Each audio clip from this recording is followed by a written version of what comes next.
Good afternoon, all.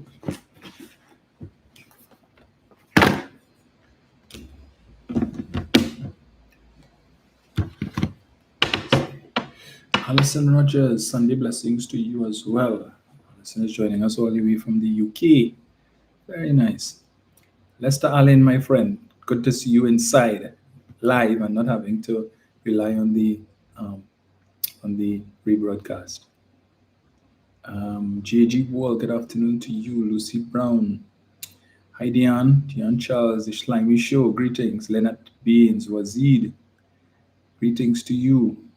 Pauline Buckmeyer. Hi, Pauline. Trinbury. Trinbury, you find me passive. Sarah Richards. Hi, Sarah. Good afternoon. Jennifer Nathan. It's like me saying jump in and watch the Bigo Mass afterwards. I've seen a little bit so far. So far, so good. You know, seems to be getting better and better every year. So that is excellent. Annette McConney, good afternoon to you. Teresa Joseph, hi Teresa. Carib View. Kathy Belfon, good afternoon. Claire Carrington, hi Claire. Udani Bruce. Slimy Show, why aren't you in Tobago? Are you there? Stop with the editors. Don't look. Go and partake. Janelle Correa, Jennifer Nathan, Janice Batiste, Susan Kadogan, hi to all of you. Jamun Alemu. Leon Graves, my friend from Toko. Leonard Baines, Harold Lavanti. Greetings, Sir J.H. Marshall. Pollard Batiste, Shirley Henry, Annette Baird, Marissa Guevara Diaz, hi Marissa. Karen Spooner, Cheryl Seedy, Phyllis Farrell. Greetings to you all. Andre Gaskin, hi Dish, John Keto, Anon. HVAC Daily, good afternoon to you. Thank you so much, Leon. Well, Leon Graves from Pity Valleys. Yes, so I know we have our other Leon, my bad, from Toku. So I was doing MP duties this morning.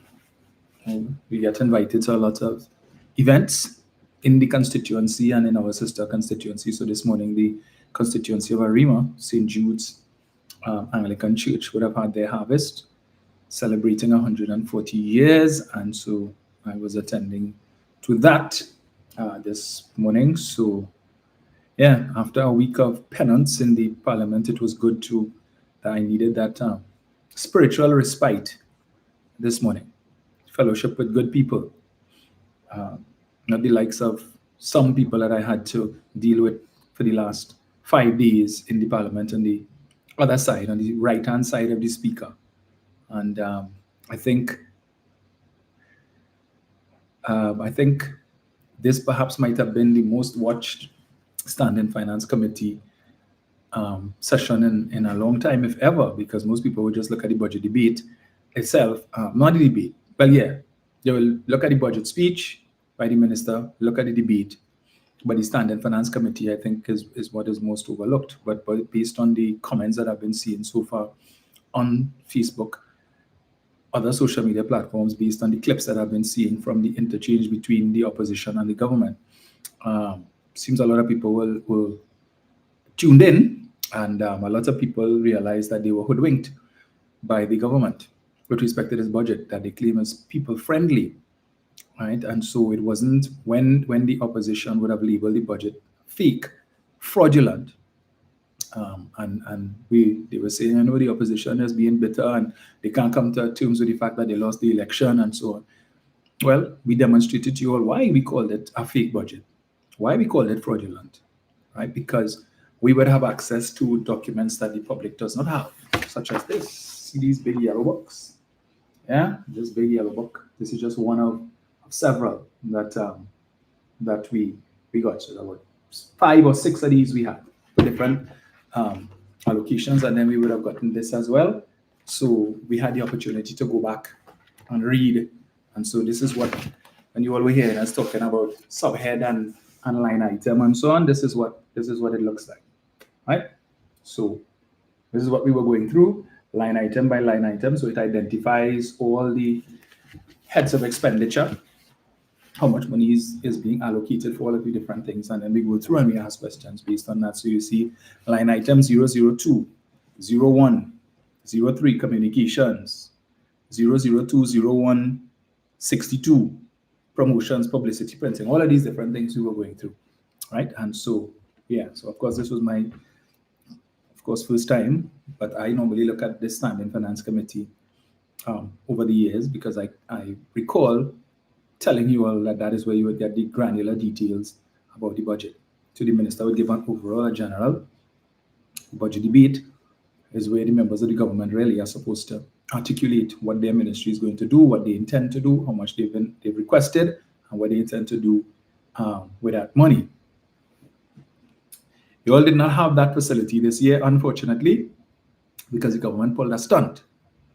And most of the senior government ministers who people would look forward to hearing from, the Minister of Homeland Security, to hear what are his plans for fighting crime, the Minister of Energy, the Minister of Housing, the Minister of Social Development and the People, the Minister of Public Utilities. None of these persons spoke.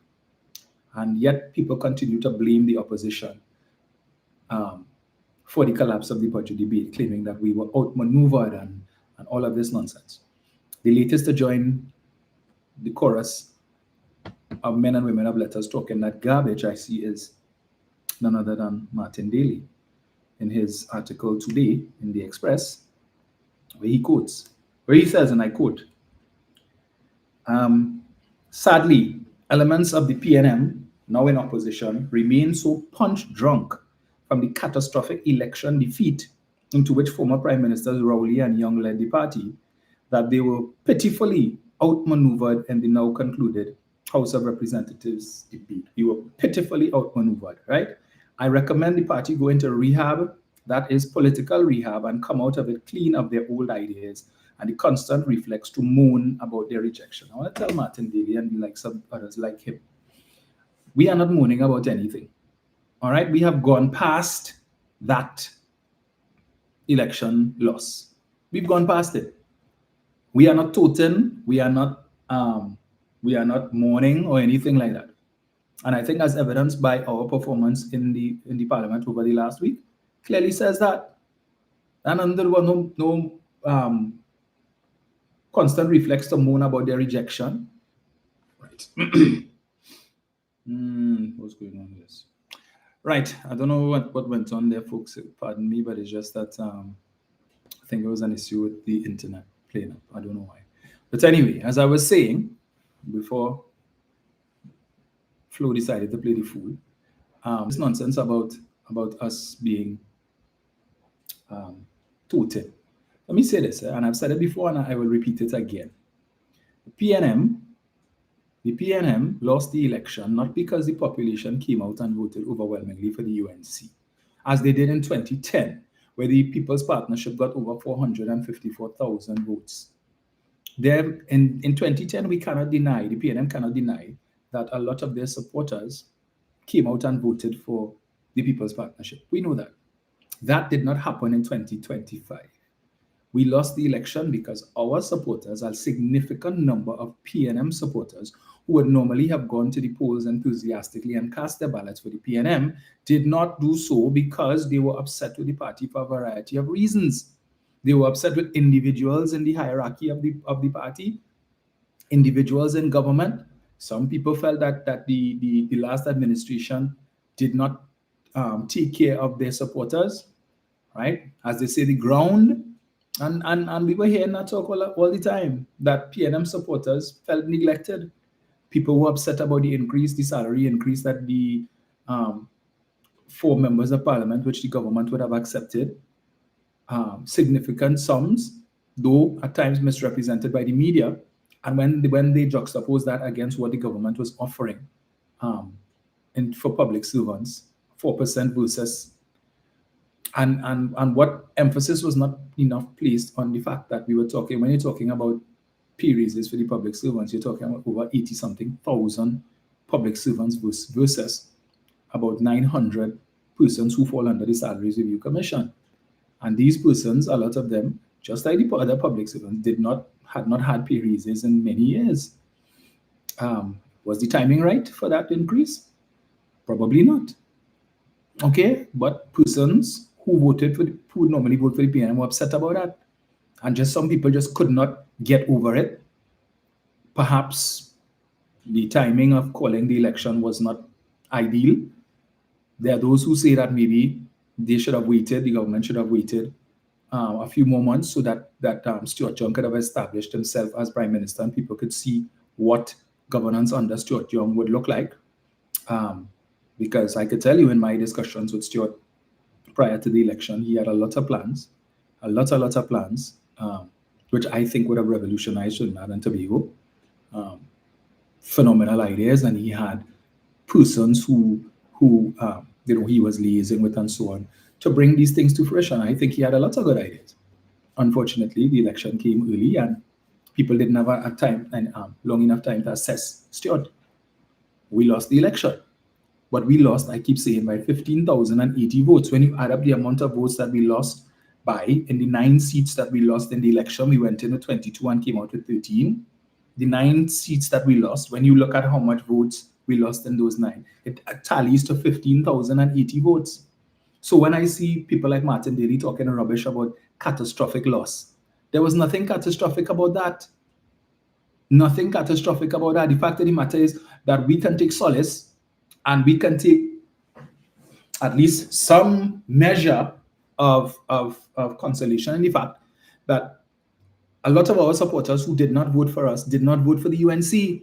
And so while the UNC was singing this song about record crime and the economy crash and cost of living so high and people suffering and they can't buy food and they can't this and that, a lot of people, even some of their own supporters, didn't buy into that rhetoric, because when you look at the numbers, the UNC numbers in their heartland constituencies, it was no significant increase. Kamla got an additional, 400 and something votes from what she got in 2020. Munilal got an additional 600 and something votes, but it wasn't no significant. So even their own supporters in Kamla's constituency, you have close to 30,000 registered voters and only about 18,000 persons cast the ballot. 16,000 and something for her, and the rest for PNM and Patriotic Front. So she wasn't even able to excite thousands of people in her own constituency to come out and cast the ballot for her. And the same existed in a lot of UNC constituencies. And in every one of the constituencies that we lost, the PNM had the support, sufficient number of voters who are pro-PNM, that we could have won those seats. These people just chose not to come out and vote, to stay home and not cast their ballot. And here we are. We warned them, we warned the population. Stuart told you all, Dr. Rowley told you all, Foster Cummins told you all, Penny told you all, I told you all, but they didn't listen. When UNC wins, well, they bought into that rhetoric, right? And a lot of people voted for the UNC not because they had confidence in what the UNC could and would do, They voted for the UNC because they vexed with the PNM. They vexed with Rowley. They vexed with Stuart Young. They vexed with Imbert and all of that. And people just decided to go and vote for the UNC. Many of them are regretting it today. Some of their own social media activists are now cussing them on Facebook, rejecting them because they thought things would have been better. There has been no improvement. They see 1 or 2 persons who were pro-PNM have gotten through. People like the Queen of EDR who got a job, and others like that. And some of them still begging. Every day they come in on social media and crying and complaining and they talk for the UNC and they work with UNC and they tell people to vote for the UNC, and now nothing is solved. Okay. For the 50,000 persons who were employed under CPEP, URP, Forestry, WASA, HDC, who are today unemployed, many of them voted for the UNC, bought into this when UNC wins, everybody wins rhetoric, and yellow is the code. Today they are out of work. Today many of them trying to scrape together every month to keep a roof over their heads when they had a job. Couple persons have taken their lives because it was just too much for them to bear. Not being able to provide for their family and not being able to find jobs because their skill level is limited, their education level is limited, and so of course that restricts them in terms of the type of jobs that they could get. So this recruitment drive that the government had running for the last week, where they said they had 20,450 vacancies and 110,000 people applied. Now, based on this budget document, it says here that 70,600 people lost their jobs over the last 10 years under the PNM. So if all 70,600 of those persons who lost their jobs under the PNM in the last 10 years filled out application forms, you still have an additional, right, 40,000 persons who applied for jobs. And as I made the point last week, a lot of the people who applied for jobs under this employee TT recruitment exercise, a lot of them are already employed. A lot of them are gainfully employed, but just looking for government work. Because some of them tell themselves, well, hey, yeah, working for the government, things nice. But it's contract, a lot of it is contract work, as was borne out in the budget debate. The same government that told you they're going to do away with contract employment. Kamala came on the campaign and she talked about that, and even in her capacity as Prime Minister, she said, people working on contract for 3 years and they can't go to the bank to get a loan and they can't take a mortgage because it's contract employment, and then you have to renew the contract and they're not sure, and it's affecting people's lives. And what do? You come to hire tens of thousands of people under the same contract employment. Same contract employment. When you go through this document here, again, right? This document, same thing, all you see it. Short-term employment under every ministry, short-term employment, every division, short-term employment. And as Mr. Tanku would have informed me, short-term employment means 6 months or less. 6 months or less. Contract employment, short-term employment. Short-term employment, $196,000. Short-term employment, $813,000 allocated. And we go in again. Short-term employment. Where is it? 2 million. No. This is under the office of the Prime Minister. Short-term employment. Allocation for 2026, $3.415 million. Short-term employment. We go in again. Where is it? Let me see under this head here. So, where is it? Again, $400,000 short-term employment. Let's see on this page here. How many years? Short-term employment. 2026, $1.5 million. Short-term. 6 months work. Right? What are the jobs? So they come and they fool people, 110,000 people went and fill out these forms. You give them all your information, your name, your address, where you live in, your phone number, your email address. They build in a database. So when election come around, there's 110,000 people whose information they have for them to send you messages and all kind of thing for you to vote for them. That's what it's about. And people now fill out this thing and hopeful and waiting. Yeah, well, let's say they're going to start to do shortlisting and interviews next week. A lot of people are going to be waiting, just like people still waiting for the book grant. People still waiting for laptops. We heard end of September. September come and go. End of October. October almost finished. We asked the Minister of Education, what's the status of the laptops? You'll get before the end, by the end of the term. Okay. The end of the term, when does the term end? December. Okay. So they'll get by the end of December. So not September, not October, not November. By the end of the term. And don't be surprised if the end of the term come in here where you'll get it early in the new term. Right? So I just want to let Mr. Daly know. And this nonsense about us being outmaneuvered. Utter rubbish. These people like Mr. Daly, these men and women of letters need to focus on what actually happened in the budget debate. And I don't know how else we could explain it to them. We have 12 members in the House, right? 12 members because the MP for Trincity Maloney, unfortunately, is not well at this time, and she has asked to be excused from sittings for the rest of this session, right? For the rest of this year. So it's just 12 of us against 28 of them. Some people say 26 and 2 rubber stamps. However you want to put it, it's 28 of them versus 12. So they outnumber us by more than 2 to 1. All right, and 4 out of the 12 of us are new to this process.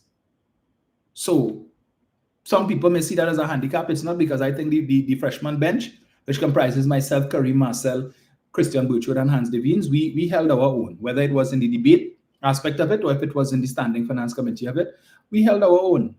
All right. to come up against some of these experienced ministers on the other side. When we posed certain questions to them and they couldn't answer, and only coming with arrogance and hubris. And that's what we had to deal with. And while you all would have seen the on-camera part of it, you didn't see the off-camera part of it. And I keep telling you, all of you who like to say, yeah, you see them on camera and they're quarreling and cussing one another, but afterwards they're knocking glass. I keep telling you all, they don't have no knocking glass. They have none of that. We have some of our members who refuse to go down in the members' lounge and sit down and eat with these people. They will remain upstairs in the caucus room for the opposition until all of them finish eat. Or sometimes they will wait until after the session has been ended for the day, and then we would go down to the members' lounge. And the folks there in the members' lounge, well, usually they would put aside food or whatever it is for us. But there's no knocking glass, it have no rubbing shoulders, none of that. None. So anybody who believes that happens, I can tell you firsthand, it does not happen. Yeah, you might have the occasional side conversation now. You sent a letter to a minister, no response, and you go and you talk to the minister and say, listen, I sent you a letter regarding so and so. But I ain't getting no response yet. I just want to find out, So that one-on-one conversation, sometimes we have that because it's necessary. You want to get things done in your constituency and you have to do it. But otherwise to that, no, there's none of that. And this morning, Bishop Berkeley spoke about that. He spoke about righteousness and relationships and how significant these relationships are, and it was pause for a cause because we don't have that relationships in the parliament, unfortunately. The government is hell-bent on hubris and they want to rub it in our face. We in charge now. They haven't said those words, but that's what they want to. So when we had certain people come and they tell us, well, they lick up Vandana and they lick up this, so they lick up the Minister of Trade, Kama Maharaj. But if they feel they come in, they go in and get me. I come in, I ready for them. All of them who posting up on social media, they sit down with their staff and they preparing and they come in ready to go. So Michelle Benjamin came combative, ready to share licks. So they feel they'll catch me. And when you ask them the hard questions, remember, asked and answered. Asked, no, it was not answered. Remember, asked and answered. And then you have the Minister of Finance want to jump in and save them and they can't save themselves. And when he can't do it either, we have the chairman who keeps interjecting and inserting himself in the process when he is supposed to be simply moderator. But it seems, I don't know, like the chairman wants to be a member of parliament with a seat and elected with a seat with a name tag on it. It seems so. And we have to be constantly reminding him that he is not to intervene, or he is not supposed to insert himself in the debate. He has made himself translator in chief. So we ask a question, the minister give an answer, and when there is this back and forth, so he now needs to intervene to translate for the minister. So what the minister means, or what the minister meant, let the minister say what he or she meant. Why are you, who made you the de facto translator? But this is what we have to put up with all the time. All right? So I just want to let, again, Mr. Daly know. 12 of us, 7 of our members had already spoken in the debate. The government still had 21 persons to speak. 21. And if we had continued, how does a debate work?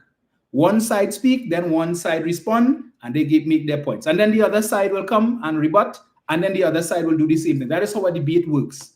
It is not to field 12 speakers, and then we're supposed to sit down in the parliament and listen to 16 other persons speak one after the other. So what was preventing them from doing that based on what we did? We fielded 7 of our 12 speakers, and we said, look, you all still have 21, we only have 5. We are willing to give way, so you all can have 2 or 3 of your speakers speak consecutively to tell the population what they plan to do. That was the purpose of the exercise. We will dress back, all right, and stop attacking your budget and allow you all to come and tell the population why this is a good budget, what is so great about it. Here's the opportunity. And they chose not to do that. And this is the thing that is annoying me, that people like Martin Daly and others like them, Hamid Ghani and all of these people who keep talking this rubbish about we collapsed the debate and we were outmaneuvered. There was no outmaneuver. If these people genuinely felt that their budget was that great and that everything their ministry is going to do is so great and wonderful and the opposition was misrepresented, they would have seized on the opportunity to tell the population that. To say, hey, they're talking rubbish. And this is what? Talk. Because I cannot believe anybody expected that if we had continued going this way, they speak, and then we speak, and then we used up our 5 speakers, that we would sit down in that parliament for perhaps a whole day and more just to listen to government minister after government minister or government MP after government MP speak, and we cannot respond. That makes no sense. But if we had said, well, listen, our 12 speakers we've already said what we have to say, it makes no point we just sitting down here because we cannot respond to any of the things that the government members are saying. So we will when all they finish talk, we will come back. You know what? We go on. They would have criticized us for that too, and to say that dereliction of duty and we have a responsibility to come to the parliament and do what? Do what? Does that make sense? To sit down and listen to the government malign the previous administration and tell untruths and not respond to it? What we did was the most logical thing to do. In fact, I will tell you that during the mid-year review back in June, when we were faced with the same situation, we had the debate and then we had the Standing Finance Committee. During the debate, recognizing our handicap with 12 members versus their 28, the Chief Whip, Marvin Gonzalez, went to the leader of government business, Barry Padarath, and asked him, said, listen, this is the situation, all right?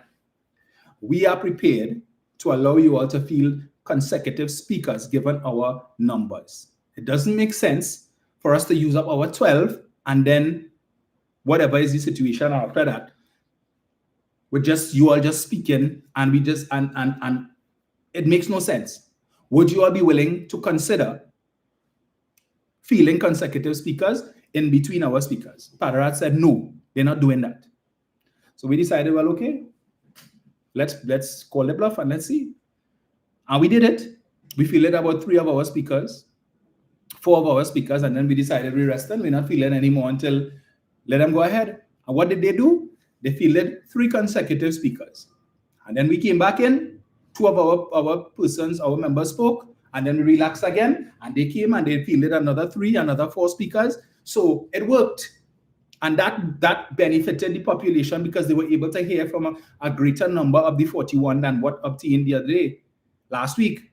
But further to that, you're telling me that the mid-year review, which is not as significant as the substantive budget that went last week before, that you were willing to field consecutive speakers during the mid-year review, but you weren't willing to do it. For the more important budget debate, you weren't willing to allow all of your speakers to speak and to utilize that opportunity. To keep repeating when UNC wins, this one win and that one win, you should be happy if everybody had a prepared speech. Your position is given way all your talk, play all yourself. You all heard from none of the senior ministers, but they have the facility to go in the Senate and talk. Take up the Senate time. The Senate, I believe, has 2 days to debate. You all didn't speak in the lower house, which is your house where you had the opportunity, but you want to go and take up time in the Senate now to encroach on their time to debate so that you could do what you should have done in the lower house. And you have people like Martin Daly and Hamid Ghani and these guys will not condemn the opposition, the government, for doing that foolishness. They wouldn't do it. But we were outmaneuvered. We were not outmaneuvered. We said what we had to say. The majority of our speakers spoke. The reality is the majority of government speakers didn't speak. The majority of opposition speakers spoke. So who was outmaneuvered? Who was derelict in their duty to account to the people? We did what we had to do. And then we came in the Standing Finance Committee and we did the same thing. And so the public eyes is more open. For the mid-year review back in June, speaker after speaker on the government side kept saying, Mr. Speaker, we are here because the last administration, they under-budgeted, underfunded, under-resourced all of these ministries. And when we kept asking them in October if this was enough money and so and so, and they told us, yes, it was enough money, and then they under budget and they under this and under that. That is why we are here today, because the last administration was irresponsible.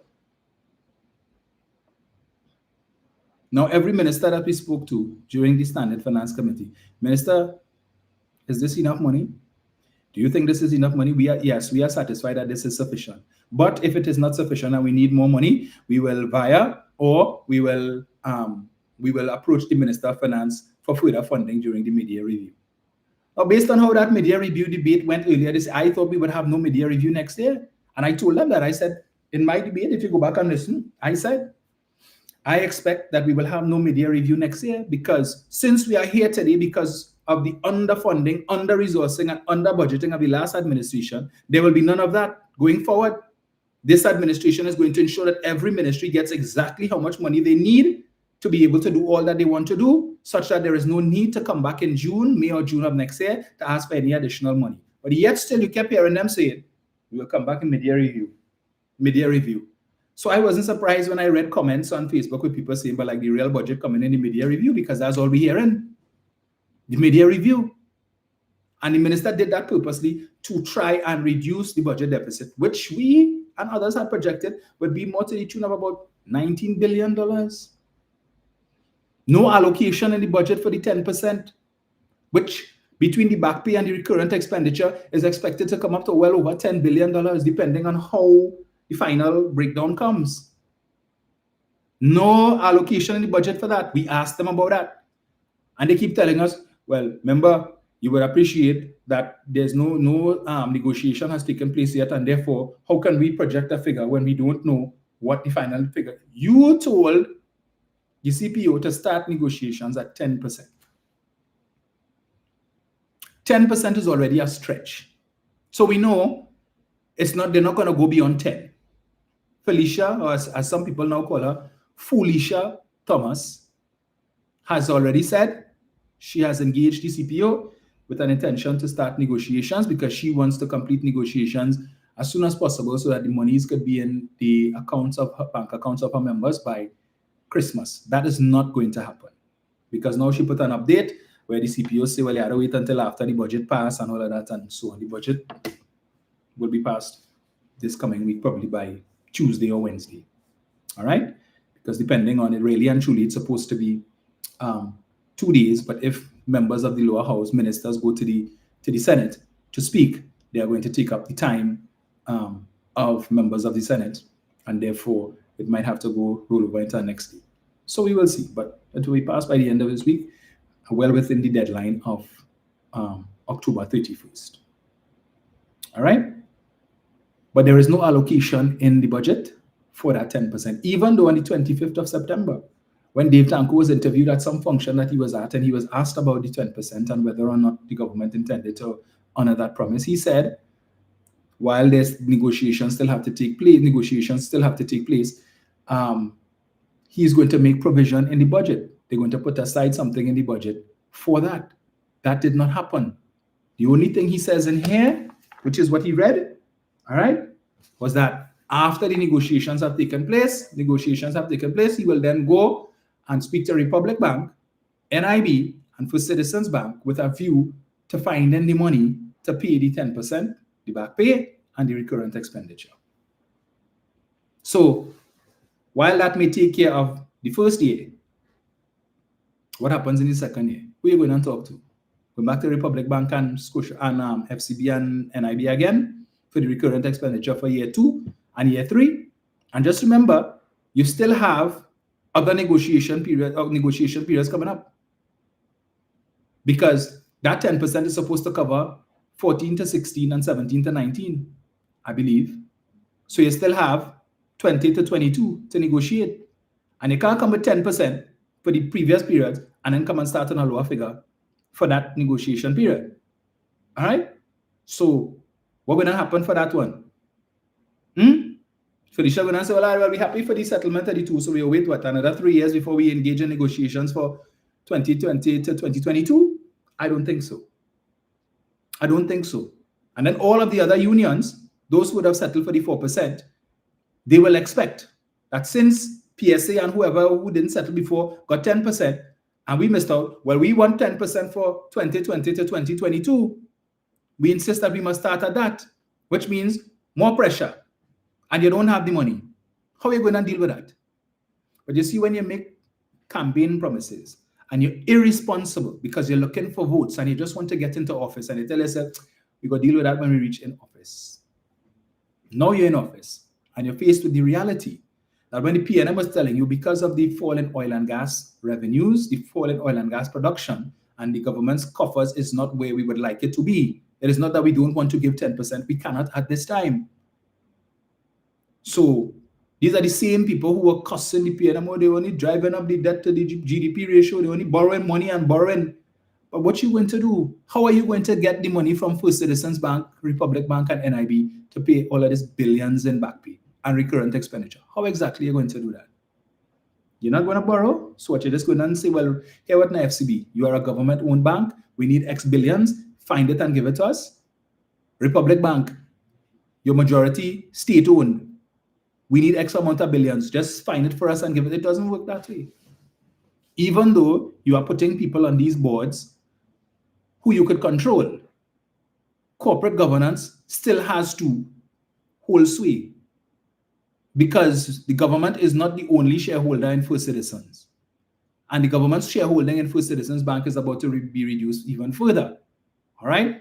When they choose to go with this new NIF fund, or if they choose to sell more First Citizens Bank shares, and also Republic Bank has significant external shareholders as well, who are also represented on the board. So just to remind Mr. Tanku of that. All right? So we would have gone through the process, the budget debate, and I will show this book once again for those who are now joining us. Right? These are the books. This is the book that we were going through. Right? And here I was referring to. I will touch on starting with the office of the Prime Minister. As I mentioned before, some notable subheads that we ask questions about. Contract employment. Subhead 02001, line item 16. 2025, under the PNM, the estimates for contract employment under Office of the Prime Minister was 12.1 million. Revised estimates 10.6, so which means that the final figure would work out to less than what was budgeted. Under the UNC, fiscal 2026, $22 million for contract employment. 22 million, an increase of $11.4 million of contract employment. So while they were telling you about the PNM suffering people are only offering contract employment and contract, and you can't go to the bank and get no loan and you can't get a mortgage and contract employment, they have decided to expend an additional $11.4 million on contract employment. So it was bad under the PNM, but under the UNC it is good because we created employment. We promised 50,000 jobs, and now we're going to create 50,000 jobs, albeit contract employment. We're going again. Here this one, official entertainment. All right, you all remember they make a big stink about that last year. Oh, $50 million, they give Rowley $50 million to drink rum and throw party. Official entertainment, line item 19. Estimates for 2025, 30 million. Revised estimates, 8 million. 2026 estimates, $2.5 million. All right? So no $50 million was spent under the last administration, even though Mrs. Prasad Bissason, knowing full well the explanation that was given, still came in the parliament on yesterday to talk that rubbish. Still come to mislead people with that foolishness. She is now in government. She has been the prime minister for the last 6 months. So she has access to all the information regarding this allocation. So she could see how much money was spent, how much fete they had, how much parties they had, because it's for entertainment, how much money Rowley spent on liquor, how much money he spent on food. They have held more events at the Diplomatic Center in the last 6 months than Dr. Rowley did for the majority of fiscal 2025 when he was still prime minister. Right? All kind of events they hosted. They hosted the Indian prime minister and his entourage. They had the launch of this apprenticeship program for B-Mobile. They held that there. They had a host of other events that they had at the prime minister's residence and diplomatic center. How that was paid for? With what money? The same line item, the same 50 million that they tell you Rowley allocate. Because remember, That was for October 2025 to September 2026. The PNM demitted office on the 1st of May 2025. Right? Well, 2024, 2025, sorry. So the PNM demitted office on the 1st of May 2025. So there was still money left over for the rest of the fiscal year, which is what Mrs. Prasad Bisesa was able to use to host PM Moody and have big events at the Diplomatic Center. That is what she would have used to throw the big event that they had at the cycling velodrome when Prime Minister Moody was here for the diaspora. Yes, thank goodness Dr. Rowley had so much money allocated to the Office of the Prime Minister for entertainment that she was able to access funds to pay for these things. The production sharing contract signing agreement that they had with who was it, ExxonMobil or whoever that they had the other day, again at the Diplomatic Center, hosted by the Prime Minister. Thank goodness that Dr. Rowley had all of this money available there that she was able to host that. When under the PNM, if it was Dr. Rowley and Stuart Young signing any production sharing, they would have had that at the Ministry of Energy office. They would have gone in the boardroom and they come there and they sign whatever it is and they probably have some light refreshments. She had to have a whole big production, invite all the councillors and members of council, all the men, all their friends and everybody, people like Vincent Ragu and who not, the whole Senate, all of the members of government, everybody, a whole big event, special friends and specially invited guests, money spent for them to eat and drink, the best, just for production sharing. Unheard of. PNM never did that. Never did that, but their sycophantic supporters had plenty to say about Rowley and how much money Rowley spent to travel and so on. Well, let me deal with that. Official overseas travel. Estimates for 2025. So this was in the budget last year that Coleman Wood read. Under official overseas travel, the allocation for the Prime Minister's office was $1 million. Revised estimate, $1 million. Right? So when we will get the actual spend, it will probably be a little less than that. 2026 estimates, Office of the Prime Minister official overseas travel, $10 million. $10 million set aside for official travel for the Office of the Prime Minister. Just the Office of the Prime Minister. And I'll tell you, lots of these other ministries, official travel, millions of dollars set aside. Mrs. Prasad Bisesa made one trip so far. And we asked about that. She thought, well, you know, the Office of the Prime Minister, we have all of these different things to engage this body and that body and so on and whatnot. So when Dr. Rowley used to travel abroad, more often than not, who would go with him? Stuart Young, depending on the event, Amory Brown, Minister of Foreign Affairs, and on the odd chance, Camille Robinson Regis. That's it. Most of the time, it was just him and Stuart. She went to the United Nations General Assembly the other day and then went to Washington. Shikari Padarat. What was his purpose? What did he do? What contribution did he make that he needed to be on that trip? Shikari Saddam Hussein. What was Saddam's purpose there? All right, what was his purpose? You had Nicholas Morris. You had Sean Sobers. Well, okay, Sean Sobers is the Minister of Foreign Affairs. Fine. You had Dominic Smith, the Minister of Public Administration and AI. What he was doing there. I don't ever recall seeing Dr. Rowley carry Alison West, the former Minister of Public Administration, anywhere when he was traveling.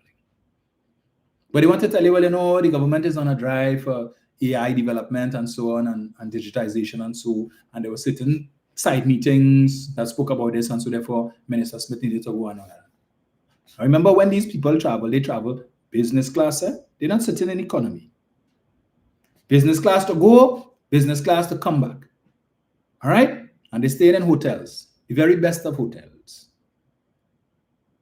But their supporters wouldn't condemn that. But all Munilal used to be studying about how much time Stuart Young went Venezuela. Stuart Young went Venezuela 13 times. What he went there for? What he talk about? Who he meets with? What they eat? How long he stayed? How much it cost taxpayers? But Prasad Bisesa made one trip, and all of these people she took with her. Same thing she did between 2010 to 2015. every time she traveled, right? I mean, let's just do the comparative. Every time, Keith Rowley has never chartered a whole plane in the 10 years that he was prime minister. Travel commercial, right? Him, whichever minister or ministers traveling with him, one or two, and the couple members of his security detail that would have gone with him. That was it. And they take up the seats in the business class. All right? In her first stint as prime minister, she went South Africa, whole jumbo jet. She went India, whole jumbo jet. She went China, whole jumbo jet. Australia, whole jumbo jet. Brazil, twice, whole jumbo jet.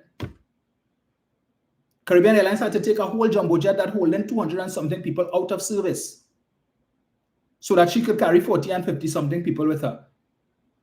When she went to India to find her roots, carry a whole set of people, $15 million it cost you, the taxpayer. That one trip alone, $15 million. Right? So in that one trip, she spent more money on that one trip than Keith Rowley would have spent for the entirety of his prime ministership. But where her supporters to talk about that? Nothing to say. So $10 million set aside for 1 year, right? It's just 1 year. So that she could carry the marriage and the parish and everybody with her. Where is her nurse? You all remember between 2010 to 2015, her sister Bidwati Newton was her nurse because she needed a nurse to help her to take her medication, her insulin injections and the like and so on, because she's diabetic and hypertensive, her own admission. But now she's older, she's more frail. She doesn't need a nurse this time. When you were younger and stronger, you needed a nurse, but you don't need one this time, right? So that was just an excuse, a ruse for her sister to be traveling all over the world with her at taxpayers' expense. Speaking of which, now I am not, okay, maybe one needs to be concerned about the health of the prime minister, because I noted on 2 occasions, and it's cause for concern. All right, when she went to the cycling velodrome a couple of days ago in Couva to pass through where they were doing the recruitment drive and so on, when she was coming out of the vehicle, it was noted that there was a bottle of orange soda in the back seat, the cup holder. Yesterday, when she was being interviewed by the media, again, and she was sitting in her car, if you would have noticed, if you go back and look at the video, again, there's a bottle of orange soda in the cup holder. Now, as we know, the prime minister is diabetic. And more often than not, when you see persons who are diabetic, who should be staying away from these things, if it's there, it's because it suggests that her blood sugar might be dropping low. And so she has this as a precaution for that very thing. And given the fact that on 2 separate occasions, we would have noted that the prime minister would have had orange soda in the cup holder right next to her, suggests that perhaps she's been having episodes of her blood sugar going too low. And she probably needs to have that just in case so she could take a sip to be able to treat with that. Now, I know her supporters, whoever, the Macos and them now, they probably want to make clip and come and say, no, I'm expressing genuine concern for the prime minister, because when she came to the parliament a couple of days ago, she didn't stay very long. She sat in the chamber for a few minutes, and then she started to cough, and the Minister of Finance had to assist her out of the chamber. Given the fact that she had just arrived at the parliament, she didn't stay long. She could not stay long. She needed to be assisted out of the chamber. She went to her private office, and shortly thereafter, she left. She left. And anybody who would have been looking at the prime minister while she was being interviewed by the media yesterday evening before she left the parliament, you could tell that she was not looking herself. I'm just putting it there, right? These little things that you notice. So, to the Macos, right, who want to look at my live and then go and cut clip and say, and I see and whatever, go ahead. Go ahead. All of you who need content. I just made that observation, right? $10 million for overseas travel. Expenses of cabinet appointed bodies. Ask them who are these cabinet appointed bodies, they couldn't tell us. 2025 estimates, cabinet appointed bodies, 35 million. 2026 estimates, so the revised estimate, it went down to 31 million. 2026 estimates, Office of the Prime Minister expenses of cabinet appointed bodies, $45 million. An additional $14 million for cabinet appointed bodies. Right? 14. So that's an additional $9 million for overseas travel and $14 million more for cabinet appointed bodies, expenses of cabinet appointed bodies. So we have $23 million more than was allocated to Keith Rowley in October last year. National Security Council alone, $28 million. For what? Couldn't see. Going again. Let me get it here. Just let me see here. Office of the Prime Minister. Government Printry. Estimates 2025, 6.4 million. Revised estimates for 2025 under the PNM, 6.256 million. 2026 estimates under the UNC, 7.569 million, an increase of $1.3 million. For what? For what? To print what? Just asking that question. Going again. That's no. Telephones. Telephones. 2025 estimates, $40,000. Actual revised estimates for 2025, $34,000. Estimates for 2026, telephones, $582,000. So from a spend of $34,000 on telephones in 2025, the government now anticipates to spend $582,000 on telephones, an increase of $548,000. Going again. Let me see this here. Which one is this? Books and periodicals. Books and periodicals. 2025 estimates, Office of the Prime Minister. Allocation for 2025 under the PNM, $1,000 for books and periodicals. Actual spend, revised estimate, $100 was spent on books and periodicals, 2025. 2026 revised estimates, $67,000 on books and periodicals. So we went from a spend of $100, we increased it to $67,000 allocated for books and periodicals. This is the government that's talking about digitization and artificial intelligence and so on. Most people now when they read it, save and except for the school children, what they read it? They go online, digital books. Yeah.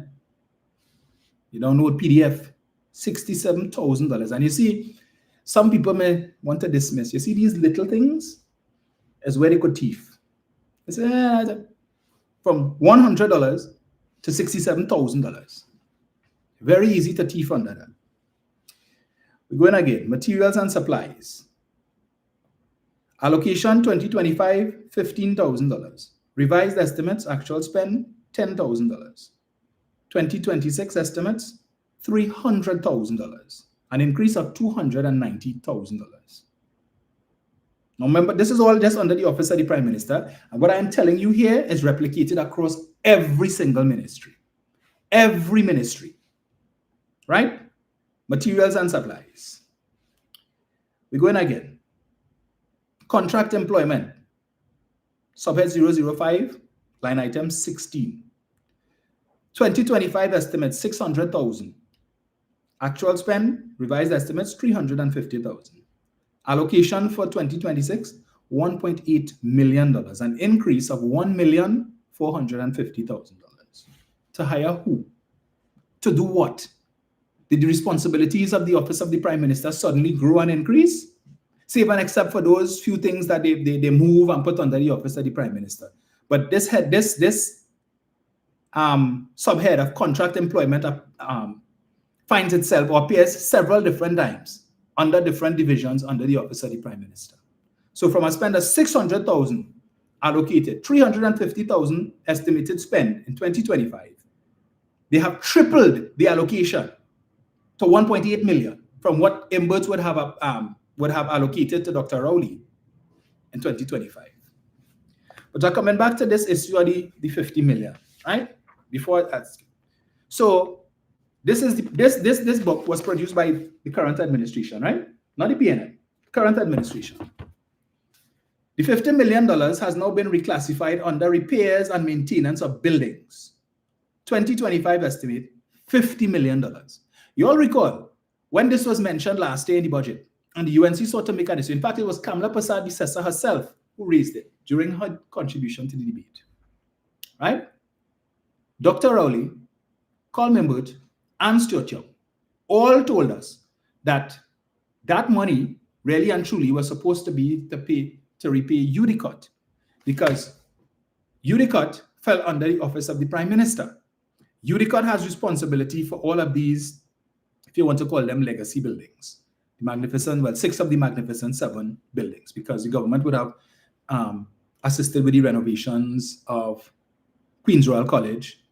They would have assisted with the renovation for the Anglican Bishop's House, Hayes Court. The government would have done through UDCOT the renovation of Millefleur. They would have done Whitehall. They would have done Castle Killarney, also known as Tolmeyers Castle, right? Well, 5 of, because I don't think they did anything with the Catholic Archbishop's residence. So 5 of the 7 Magnificent 7 buildings, the government would have put money towards. And that would have been done by UDCOT. UDCOT, as you know, is the project manager for the state. And so they would, with every job that they do, they would get project management fees and so on. And they were using their project management fees to pay for all of these renovations and so on, the Red House and all of that, the President's House and all of these different things. They were using their money to pay for these things, and they had to be reimbursed under the office of the Prime Minister.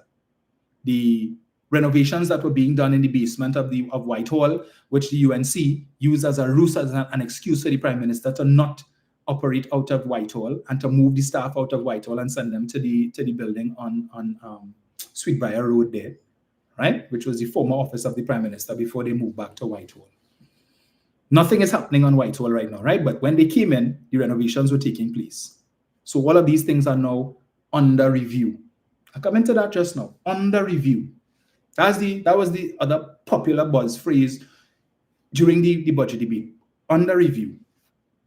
So when they gave that explanation, Stuart Young gave the explanation, Dr. Rowley gave the explanation, Carl Mimbert gave that explanation. They didn't buy it. Oh, they lied. There's money for Rowley to drink rum and spend money and wine and dine with friends and all kind of stupidness and all that they tell you. They are the ones who produced this book, right? And they have it under the correct heading, repairs and maintenance buildings. You see how they're deceitful? In this book, it's here, I know. But that didn't stop the Prime Minister from coming yesterday in the Parliament to say that last year, last fiscal, $50 million was allocated to the office of the Prime Minister for entertainment, to wine and dine and all kind of nonsense. When there's a book in front of you that says that is untrue. The very same book that you are referring to is in front of you, the updated one, which has the correct figure and has the allocation classified under the correct thing, but just that didn't prevent you from coming to the Parliament and lying to the population to say $50 million was allocated last year for entertainment for the office of the Prime Minister. And to come and boast, well, you are not going to spend that amount of money and so on. We wait to see. We wait to see. Because, you know, they love to throw events. Everything now, the entertainment center, the entertainment capital for the government is now the diplomatic center. Nothing can take place in the boardrooms of any of these ministries. Everything has to come to the diplomatic center because the Prime Minister not going to no ministry. Bring it to her. Come to her. Actual spend.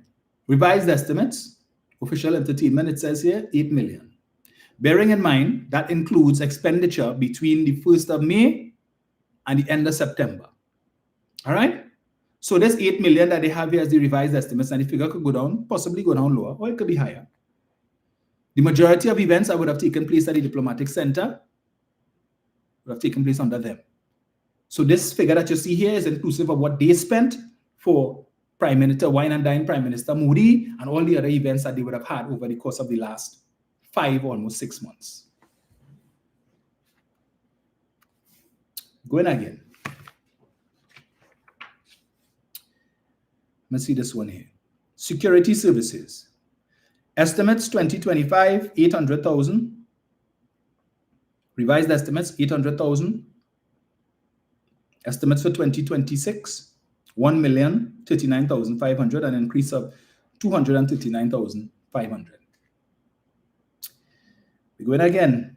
Let's see if I get this one here. Office of the Prime Minister. Let me get the next one. Again, short-term employment. National Archives. Estimates for 2025 under the PNM, $12,000. Revised estimates 0, so no money was spent there. Estimates for 2026, $1.5 million. So again, same short-term contracts, short-term employment that they were costing the PNM about. They ain't giving no sustainable jobs, no long-term jobs, no sustainable jobs. Only hiring people 6 months. What are they going to do here? Who are they hiring? What is the process? How do you select who's going to get these jobs? All right. Let's see here. Going again. Where's this one? Promotions, publicity, printing. 2025 estimates, $2,000. That's how much MBERT allocated to Rowley to spend on promotions, publicity, and printing for 2025. Revised estimates, actual spend, $1,000. Estimates for 2026, $100,000. An increase of $99,000 for promotions, publicity, and printing. $99,000. $1,000 was spent in the last 12 months. But for some reason, they believe that you need to increase that 100-fold. So from $1,000, $100,000 to spend on promotions, publicity, and printing. And almost every single ministry under this line item, promotions, publicity, and printing, every single one of them increase by hundreds of thousands of dollars. Hundreds of thousands of dollars. We're going again. Let me see if I get this one here.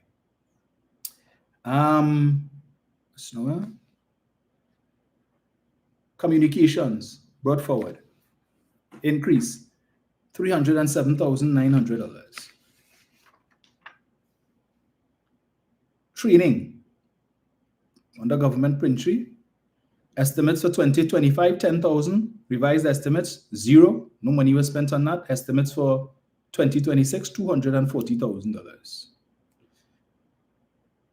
Short-term employment, again, estimates for 2025, 450,000. Revised estimates, 450,000. Estimates for 2026, 800,000, an increase of $350,000.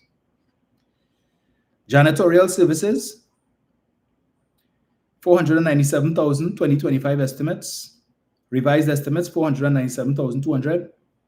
Estimates for 2026, 605,200, an increase of 108,000. And I kept asking myself, so is it the same janitors? Is it that they increased their rates? What accounts for this increase? If it's the same janitors. Remember, I have to provide you with that in writing. No problem. Let me see if I get this one here. What else? What else?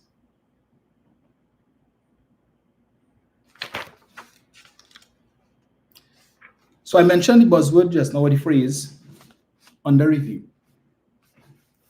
Let me get this one in. Ministry of, let me get it here. Public Administration and AI. Where is it? So where is it? Public admin. Where are you? You're hiding from me. Just now, folks. I'll come in and let me just get this here. Ministry of here we go. Page 251.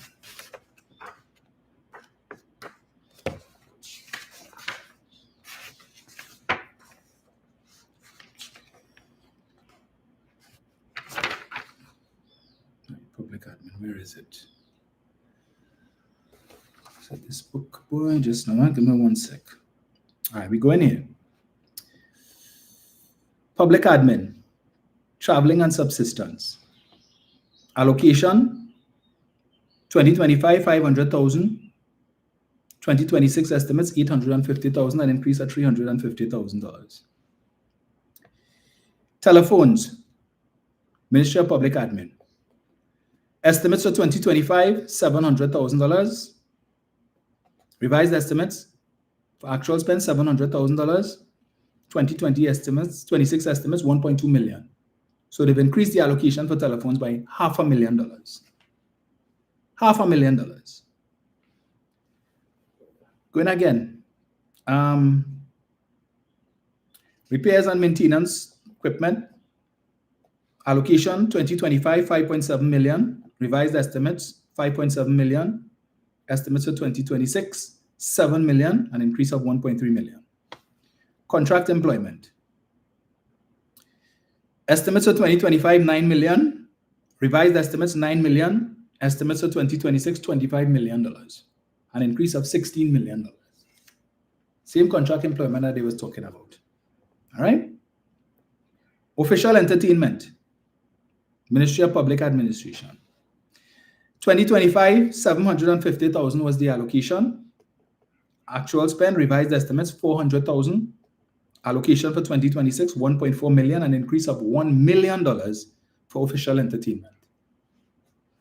When I asked the minister about that, he told me, well, you know, we have to liaise with a number of different agencies and entities because we are going the way of AI and so on. And so we have to provide, you know, we would have to be entertaining these persons.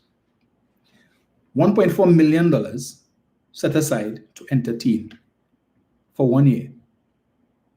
How many CPAP workers could that have paid? If you're paying a CPAP worker about $2,000 a month, $24,000 for the year. Divide that $1.4 million that has been allocated here for official entertainment. All right? And see for yourself. We're going again. Other contracted services. Well, I ain't too sure what that one is. Allocation for 2025, $1 million. Estimated revised estimates, $2.3 million for 2025. The allocation for 2026 for other contracted services, $35 million. An increase of $32,670,000. Where is this book? Yes, this is the item I was looking for. Rent, lease, office accommodation, and storage. Allocation for 2025, $245 million for rent, lease, office accommodation, right? Estimated the estimates for 2026 allocation, $583 million. An increase of $338,202,000 for rent, lease, office accommodation. $338 million. Now, for those of you who are accustomed listening to me here, you would have heard me speak from time to time, the last administration, before the election, about the efforts that the last administration was making to reduce the government's rental bill. Because for years, UNC was talking about how the government, the PNM, want to make the 1% rich. And they're renting all these buildings from the 1%. And how much money Faris and his family get in. And they're renting this building from Faris and that building from Faris. And how much, all of that, right? I would have told you that when the last administration came into office in 2015, the first thing they did was to operationalize the government campus, which the Manning administration built, which the UNC left empty for 5 years, 3 months, and 14 days, which they could have used, operationalized because they had the money. They didn't do it. They continued to pay rent to the same 1% that it was costing for the last 10 years that they say in the in whose back pocket they said the PNM is, right? When this last administration came in, the PNM moved out of accommodations like you all who familiar would know. Customs used to be in that big blue glass building at the corner of Independence Square and Abercrombie Street. That building has been empty for the last 9 years. Because Customs moved out of there and went to their own accommodation on Ajax Street, next to the Ministry of Finance, the Board of Inland Revenue building. Right? So they are there. State-owned, no rent paying for that. The Board of Inland Revenue used to be renting a building on Edward Street, the corner of Edward and Queen Street. That building now has been empty for the longest while. After the Board of Inland Revenue head office would have moved out, the building was vandalized, and then the owners come and they block it up and so on. The Board of Inland Revenue moved to their own accommodation again on Ajax Street, that tall building there, right? So no rent paying for that either. And so the PNM started to bring down the rent that the government was paying, the amount of hundreds of millions of dollars that the government was paying in rent. The Ministry of Education used to have offices all over the place. The head office was in St. Clair. That building now is used by the firearms section of the TTPS, where they do the assessments for firearms and so on. And then there's a school, Gaines Normal, I think, is occupying a part of it. The Heritage Building, which is next door, is now overgrown with weeds and stuff on there, right? This is a building that should be preserved and could be used to see if the government rent it just there. If you pass by it, you will see a whole set of vines and all that kind of thing growing on it. All right? So they moved out to the tower down on St. Vincent Street. The old building that was also part of Board of Inland Revenue, which the PNM had started to renovate because they intended to hand it over to the TTPS so that they could put some of their offices there as well. The government also, PNM, started construction of a building that you all heard me talk a lot about on Tragreed Road, at the corner of Tragreed Road, and I think it's Victoria Avenue, where the government printery used to be. And then it was torn down, and there was the upper side used to operate from there. And then construction started on this piece, and construction is well advanced. So for those of you who are familiar with that building, that nice big building that is going up at the corner of Tragreed Road and Victoria Avenue, right opposite the church, construction has been going apace.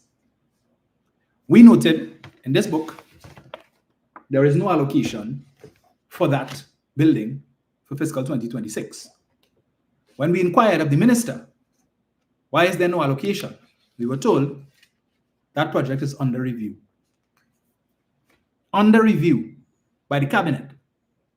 So, contract awarded, construction is well apace, building going up in record time, significant work has been done on that building, and now we are told it's under review. So there being no allocation for 2026, it's quite likely that nothing will happen, so that for the next 12 months, that building is just going to be staring you in the face. When it could have been finished, I am certain, at the pace at which it is currently going, or was going, in 12 months' time, that building could have been completed, and the Ministry of Social Development could move out of the rented accommodation where they are currently at on St. Vincent Street, renting from the same Zaman Enterprises, Faris and his family, right? They decided putting that on hold. So they will continue to spend millions of dollars to rent from the same Faris, who they were complaining about, Faris family, not Faris, Faris family. But they will say it's Faris. They have no problems now continuing to rent those buildings. But the PNM that was seeking to move the ministry out of those rented accommodations and put them in state-owned accommodation, no more rent money, so you can't come and call up Faris name and nonsense. They have decided to put that project on hold. So when they come to tell you, well, the budget deficit is this and the budget, and this is a people's budget, understand why we had to vote no. We voted no because we are not in support of the government putting that building on hold. Because it's going to create a liability for the state when the contractor decides to sue. Because contract done signed, things moving at pace, and now you all come to say, we're putting that on hold. The same thing, the EBC head office currently rents out of a building on Frederick Street called Scott House, where they have been for many years. I recall during my time at St. Mary's College, that is where EBC head office is. The government, the People's National Movement government, decided to build EBC their own headquarters in St. Clair behind the Ministry of Foreign Affairs, Foreign and CARICOM Affairs, opposite Cape Park Hotel. Contract awarded, sword was turned, they had that ceremony, contract has been, right, the contractor is in place, they've mobilized, they had the equipment on site, work started. No allocation in this.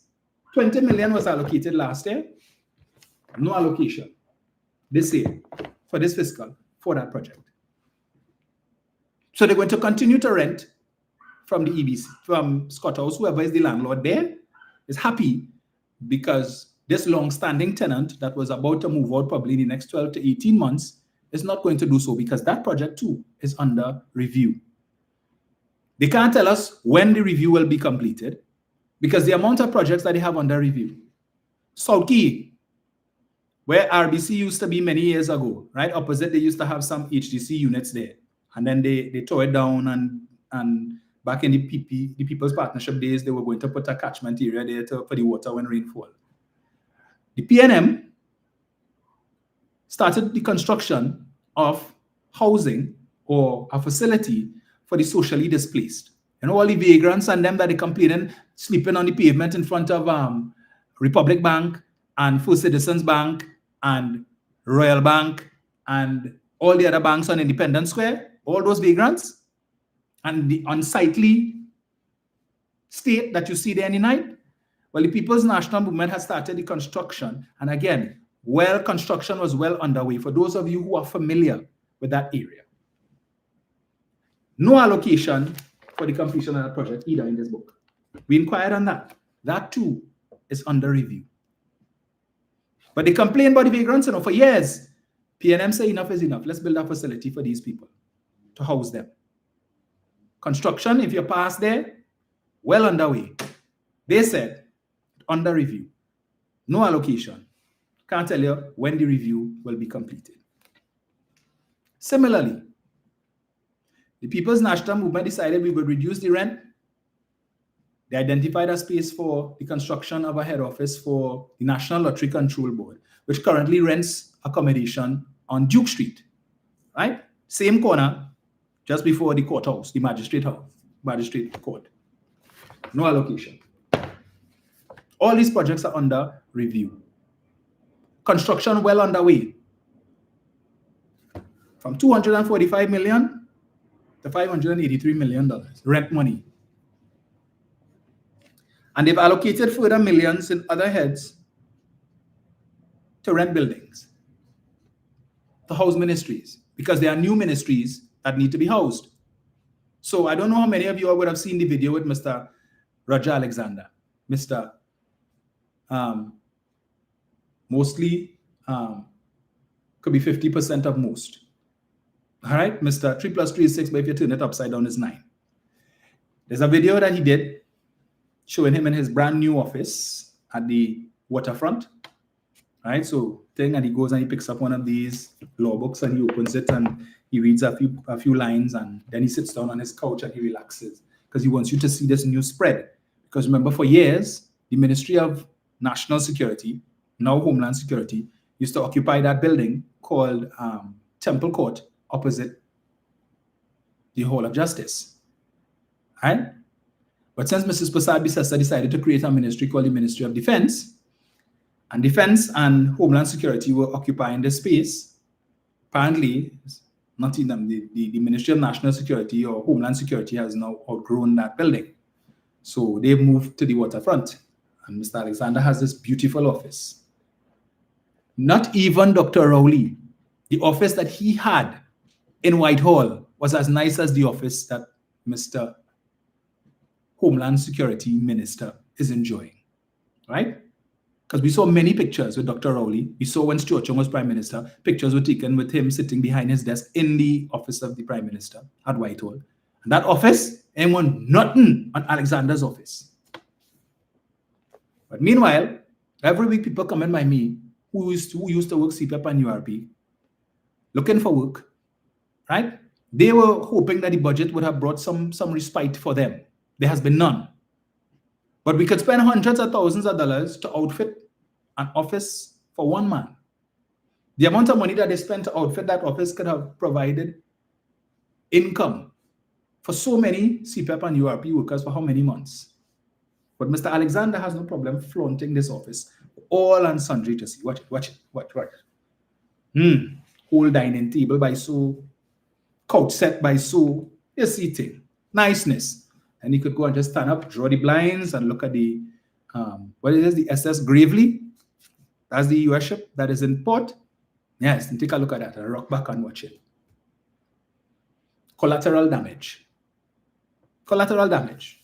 So that is where the priority of the government is.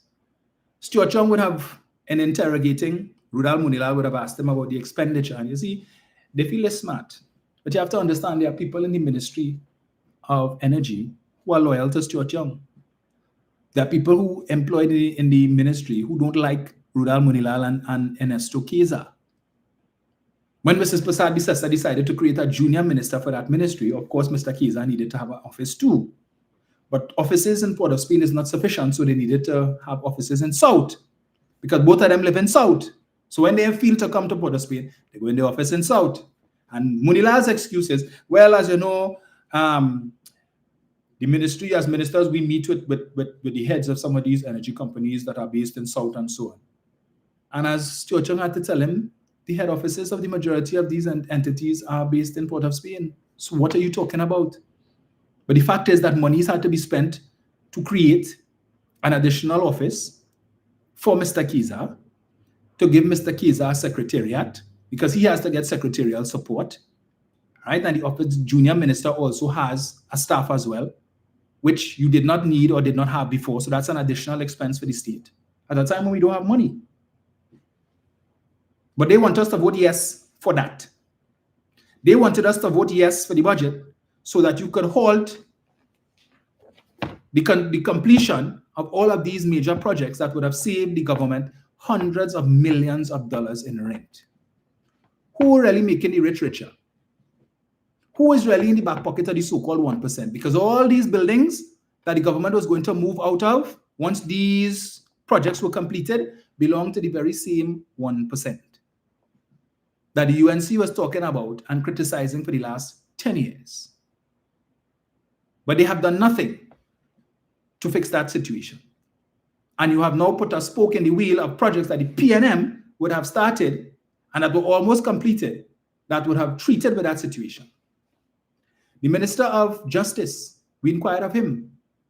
No allocations. What about virtual courts, where persons who are incarcerated and who have to make court appearances, they would just put them in a room and they sit down in front of a laptop or take them to the police station and whatnot, and they appear there and they come on screen, and the judge or the magistrate, the whoever the judicial officer is, right. So you don't need to transport the prisoners from the prison to take them to the court and then take them back. So the days of when Amalgamated used to be running these armored vehicles, right? You used to see the Maria, these Maxis with the bars on the windows, and the prisoners suit them. All these women walking down the street and the prisoners, hey, family, and they hear them from out of the back. Yes, remember those? When was the last time you see one of those? Now and again, you might see the small van and them probably transporting maybe one or two prisoners from one prison to the next. But the days of all these big trucks running you off the road, these amalgamated trucks running you off the road because they're racing, because they're running late to transport the prisoners to the courthouse to make an appearance. We were informed during the Standing Finance Committee that that is going to be done away with, the virtual court. I'll be going back to the courthouse.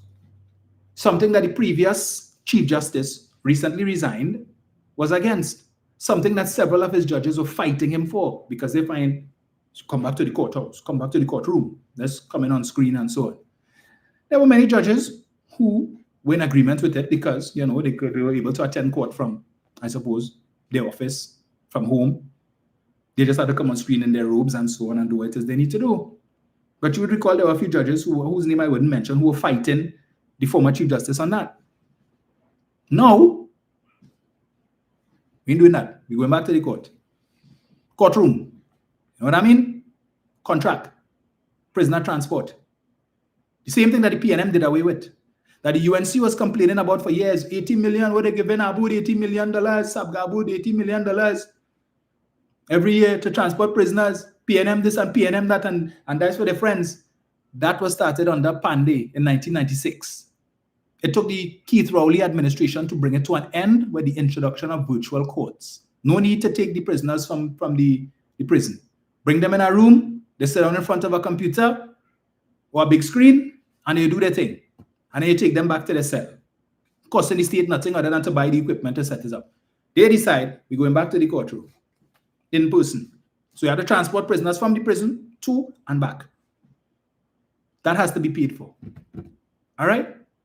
Now, I don't know if the new Chief Justice, recently sworn in, if he's in support of that, because the Chief Justice really is responsible for the management of the judiciary, and he will decide how they proceed and how they operate.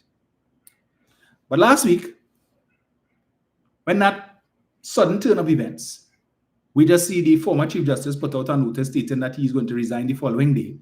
And everything just happened to be in place for this event to swear in this new Chief Justice. Because if we assume, understand what I'm saying, right? So Chief Justice Archie wake up one morning and say, "Boy, I fed up. He's enough there for me. So I gone. I tired. I'm going to resign tomorrow." Now, yeah, they inform whoever, right? Submit your resignation. The substantive president is out of the country. President Kangaloo is out of the country. Wade Mark is acting president because he's the president of the Senate. So the Chief Justice decide Monday he resigning Tuesday. He informed the acting president. It just so happens that the acting president, supposedly caught unawares, had somebody in mind who he felt would be the ideal person to be the Chief Justice. How did he come to that conclusion? Because one would think that you would have a number of candidates and you would, if you have certain people in mind, you would ask them for their resume and so on, so you could peruse it and look at it and make a decision or whatever. Anyway, no problem, because they will come to tell you when Sat Sharma demitted office in 2008 or whatever it is, and then the next day Archie became Chief Justice. That's what they'll come to tell you, right? Okay. So everything was in place and so on. The issue is that the substantive president was out of the country. And the government must have known that the timing of this would be suspect. That the Chief Justice last month announced that he planned to retire, but he didn't say when. And then out of the blue, just so, with no warning, a letter comes out from the Chief Justice saying he's going to resign the following day. Middle of the month. Most people think, well, I will call you a month or whatever. So the date was kind of off. But anyway. So everything was in place. The new Chief Justice. So I would imagine if you're going to make a man Chief Justice, I pick up your phone, call him and talk to him and let him know, well, are you interested in the position? Fine. Okay. So people have an issue with the fact that the substantive president was out of the country. And it was suggested, it was reported that the substantive president wanted Justice, what is his name, boy? Can't remember his name. She wanted there to be an acting Chief Justice until she returns to be able to make the appointment. However, Wade Mark, who is conferred with all the powers of the president, in her absence, was legally authorized to do what he did. So they sent a letter to Penny. The law requires that there be consultation between the president, the prime minister, and the leader of the opposition. Kamala sent out something saying she has no issue, she has no preference, or whatever it is. So whoever the president chooses, she happy with, like we stupid. No, she has no preference. Wade Mark it just came to him, all right, I think Justice Ronnie Boodoo Singh will be the ideal candidate. Okay? Yeah, there was no collusion with the government. We in Parliament, right? Standing Finance Committee, and they come and bring a letter and hand Penny while she in the Parliament chamber from Wade Mark. Open the letter, read them. Where does this come from? Just so? No heads up. You send me a letter, and this already did to tell me to consult with me to tell me that you are consulting because you're going to appoint the new Chief Justice the following day. And you send a letter that is addressed to the Prime Minister. Because in the haste, they even put the proper heading. So letter addressed to the Prime Minister, but you bring it for Penny. Right? That's to tell you how they mock up the thing. So the man didn't even know what he was doing. All kind of back and forth. So his letters flying back and forth between Penny and he. I think, right. She telling them, look, we think we need a little more time to consult, to consider, because you send my name. Were there any other options? You didn't send me no, you didn't send me any resume, nothing at all. I just come at a man, just basically ask me to be a rubber stamp. You want me to tell you yes? But I don't know. Right? Right back to him, whatever. Next day they come and they do their thing. Now you know the Standing Finance Committee taking place. So obviously the leader of the opposition cannot attend the swearing in because she has duties. Standing Finance Committee is going on, the budget. The Prime Minister did not attend the swearing in either. It just so happens that on the day that Justice Budu Singh was sworn in, the Standing Finance Committee went to lunch at just around 2 o'clock or thereabouts, at around the same time that Justice Budu Singh was going to be sworn in. Conveniently, it just worked out that way, that Justice Budu Singh was going to be sworn in, and we went to lunch at that period of time. And it's the sole prerogative of the chairman to decide what time we go to lunch. And he said, all right, we're going to lunch for 2 o'clock for 1 hour, I come back 3 o'clock. Great. So all of them now, on the government side, could now sit down in the members' lounge in front of the big screen TV to take in and witness the swearing in of Justice Budu Singh as the 9th Chief Justice. And if you see them, come and they sit down around the table, on the little poly chair, and they put it at the side, and they turn it so you facing the TV, so if you see them, man. And as soon as Justice Budu Singh finished taking the oath, if you see them, come in the desk, back and all in the place, they happy, all of them. You'd swear we in the parliament chamber, if you see them, yes, man, yes, you see Saddam. And we sit down there like, okay. Really? Prime Minister had no preference, but it seems every one of you all there happy with this pick, with this choice. I wonder why. So when members of the public are concerned, they're saying, look, this thing is looking too wholesome, man. Certain things just ain't adding up. So you introduce suspicion and intrigue into the process. Right? So people have their views. You have the Law Association came out and they raise their concerns and whatnot. They say, yes, it's legal and whatnot. Okay, congratulations to Justice Budu Singh. But we have some issues. We have some concerns about the process and whether or not due process was followed to the letter. We have some concerns based on what is in the public domain or what would have taken place with respect to the consultations and so on. And Madam Prime Minister, who had no preference, who, other than being consulted as the law requires, had no other involvement in the selection of a Chief Justice, was very upset about what the Law Association had to say. And in a response, almost immediate response, referred to them as a bunch of eater food filth. Let me make sure I get it correct too, man, when I get it wrong. Eater food filth. I note that member of the Law Association, Israel Khan, I haven't heard anything from him. He's usually a man who would come to the defense of the Law Association, the Criminal Bar Association, of which I think he's the president. But as you know, we have in our 2 years and some, the term of the current president will come to an end, and there is need for a new president. And Mr. Khan was the UNC's pick, their candidate for president in 2023, when Christine Kangaloo became president. So I don't know if perhaps Mr. Khan is ready to retire. I don't know. I just speculated. Just saying. Let's see if I get this here. I want to get it right. Give me 1 second here, folks.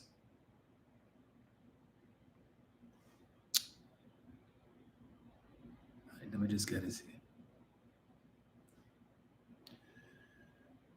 Right. I don't like to misquote them now. I had court closed, but me really like the courthouse. Anytime I ever pass through a courtroom was to visit a judge, my client, one of my clients who happens to be a judge.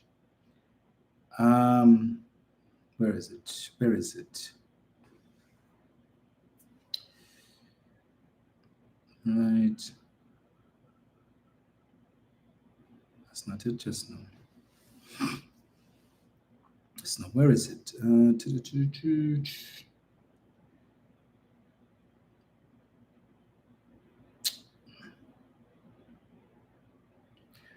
didn't see it, and I know I had this thing saved, but anyway, she referred to the Law Association as eater food filth. These are accomplished attorneys, some of them, senior counsel, whose record in the courthouse would put Kamala Persad-Bissessar to shame. If anybody to ask anybody, you could tell me any case Kamala Persad-Bissessar ever won. What is her legal career? I remember one time, I think Basdeo Pandey, the late Basdeo Pandey, said that her legal career is as exciting as watching a pot of water boil. Yeah. But you are referring to these people as eater food filth. Yes, no, let me get this here. Let me see. So, yes, no. I want to quote it. Just give me 1 sec. Let me just find this here.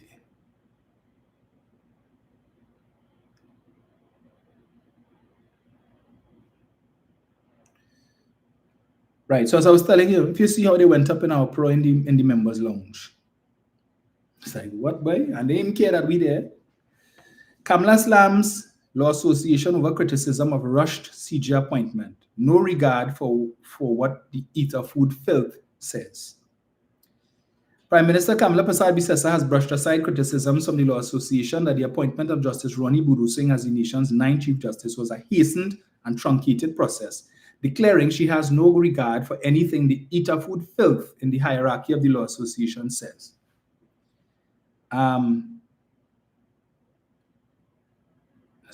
Let's see. Speaking to Guardian Media, Persad-Bissessar noted a letter dated October 22nd addressed to Acting President Wade Mark, in which she wrote, "I agree that Your Excellency should select a judge from the Court of Appeal bench to replace Chief Justice Archie. I have no preference."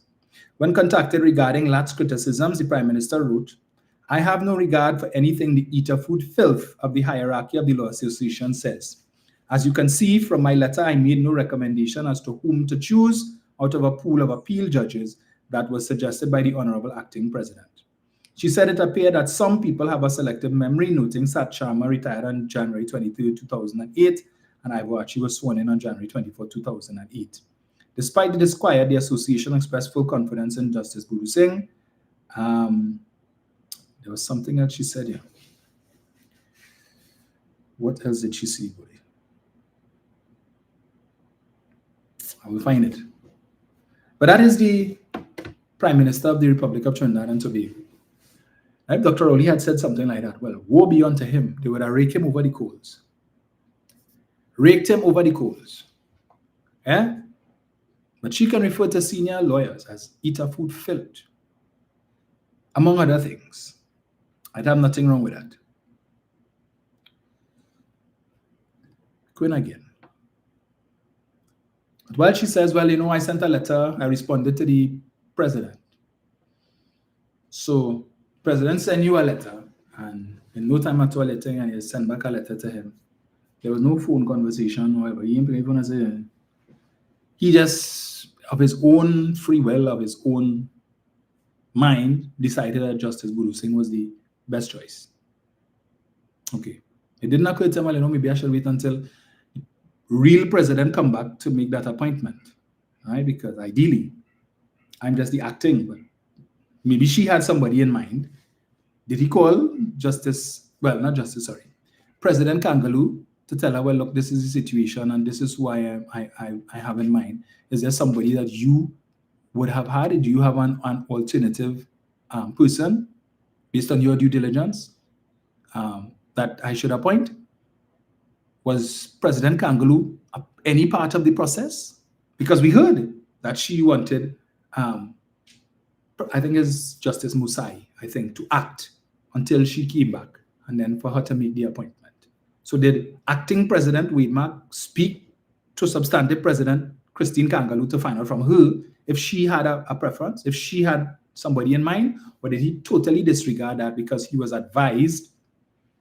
Because I can tell you, the way that the members of the government went up in an uproar, in applause, in the members' lounge, suggests to me that that wasn't just Wade Mark.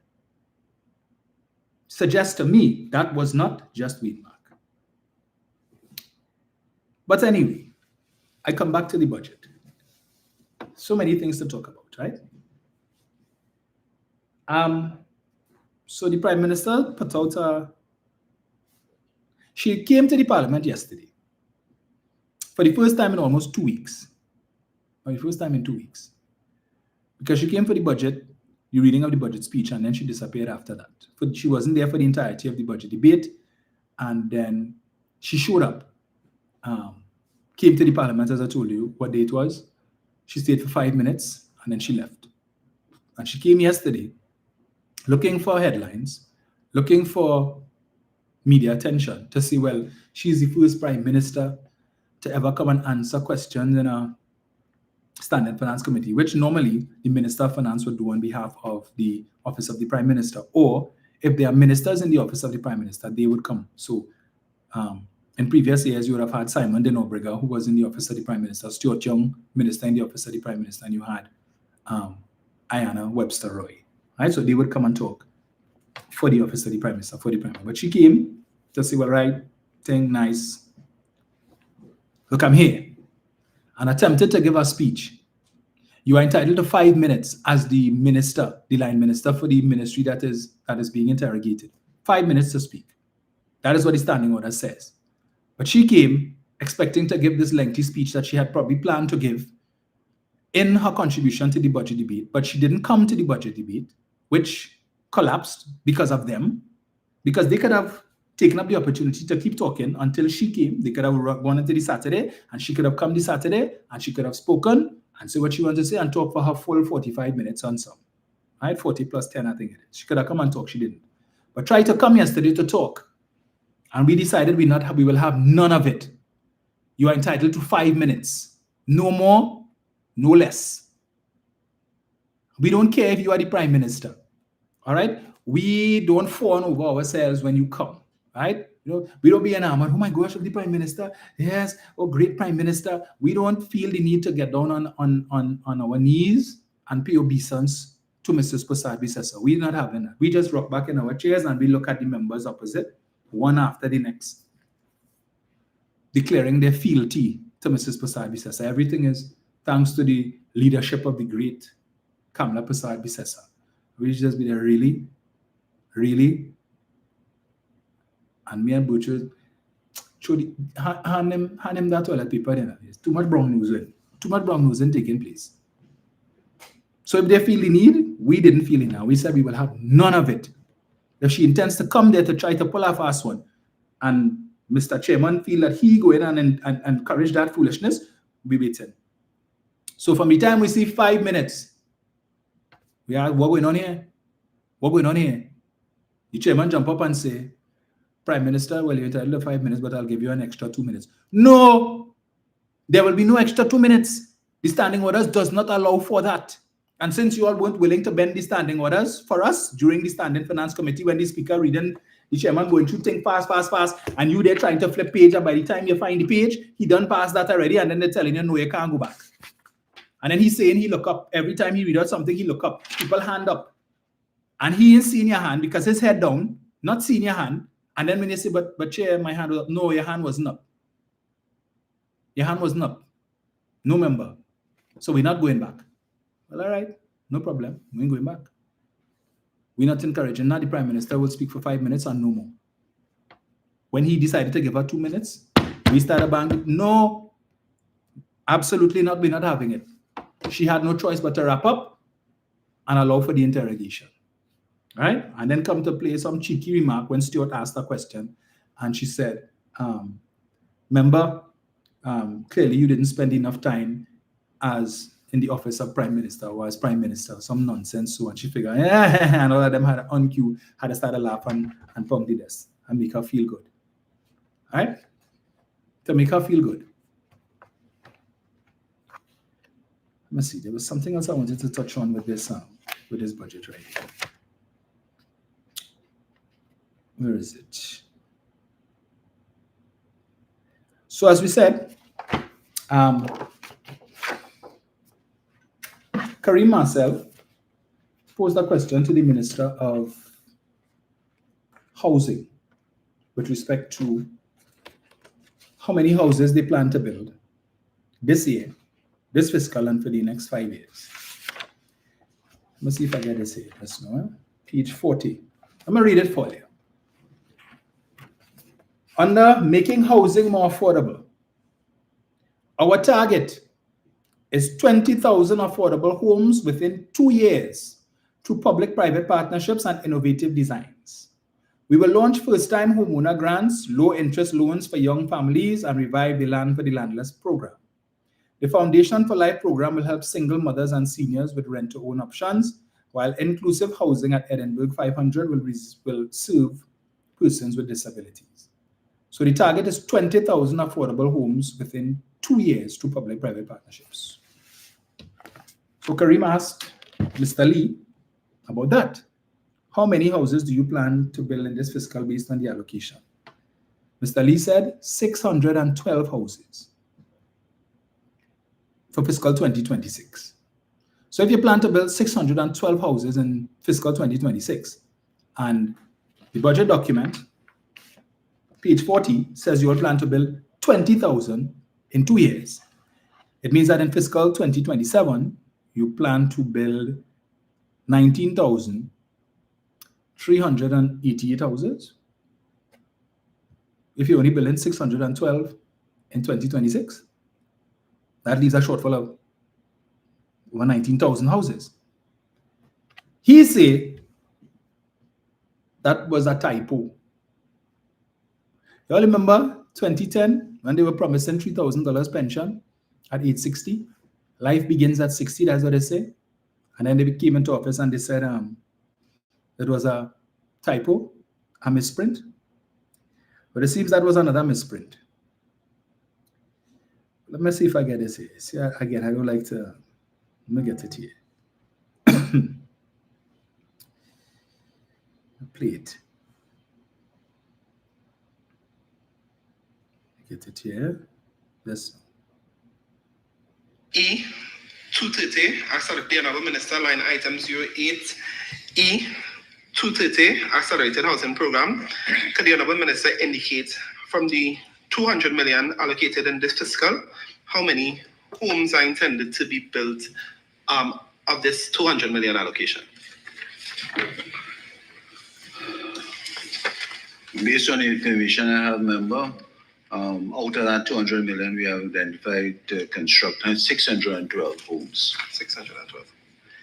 Honourable Minister, in the Honourable Minister Finance budget statement, he indicated that there is intention to create 20,000 either 20 or 10,000 homes within a 2-year time period. Could the Honourable Minister indicate that? Remember that statement was not in the budget statement. If you read the budget statement, it talked about the delivery of 20,000 homes over the next 5 years. So on page 42.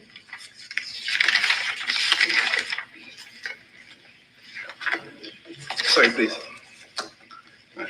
Chairman, I'm going to read from the Honourable Minister of Finance budget speech, page 40 of the statement.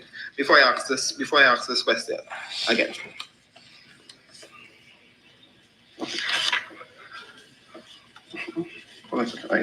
Our target is 20,000 affordable homes within 2 years through the PPPs and innovative design.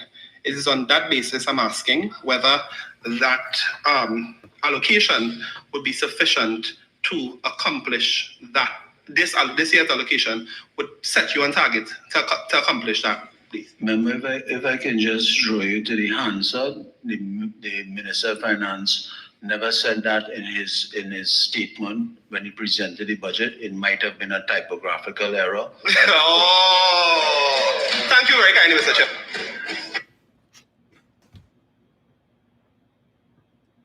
Typographical error. Okay. Right? So, Pandin, nobody proofread this before you all give it to all members of the lower house and the upper house. All 72 of us. Nobody didn't know. Think to proofread that. Even if you said, the minister never said that, and you all plan to build 20,000 houses over 5 years, then that means you need to build 4,000 houses a year. If you build 612 in fiscal 2026, how the hell you plan to build the rest in 4 years? How? How? If you couldn't do it in year one, how you plan to do it for the other years? 4,000 houses a year over 5 years? At the rate of 612 houses a year, it's going to take you over 30 years to build 20,000 houses. You see why it is we had to vote no to that? When we said that the budget is fake and fraudulent. It's things like that. Things like that. But we go in again. Right? This government that cares, so loves people. Let's go again.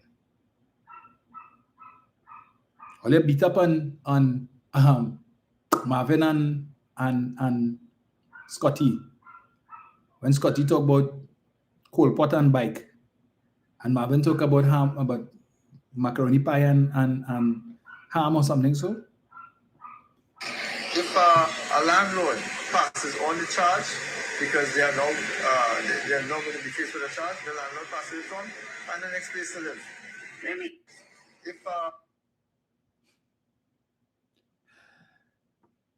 if a landlord passes on the charge because they are now going to be faced with a charge, the landlord passes it on, and the next place to live.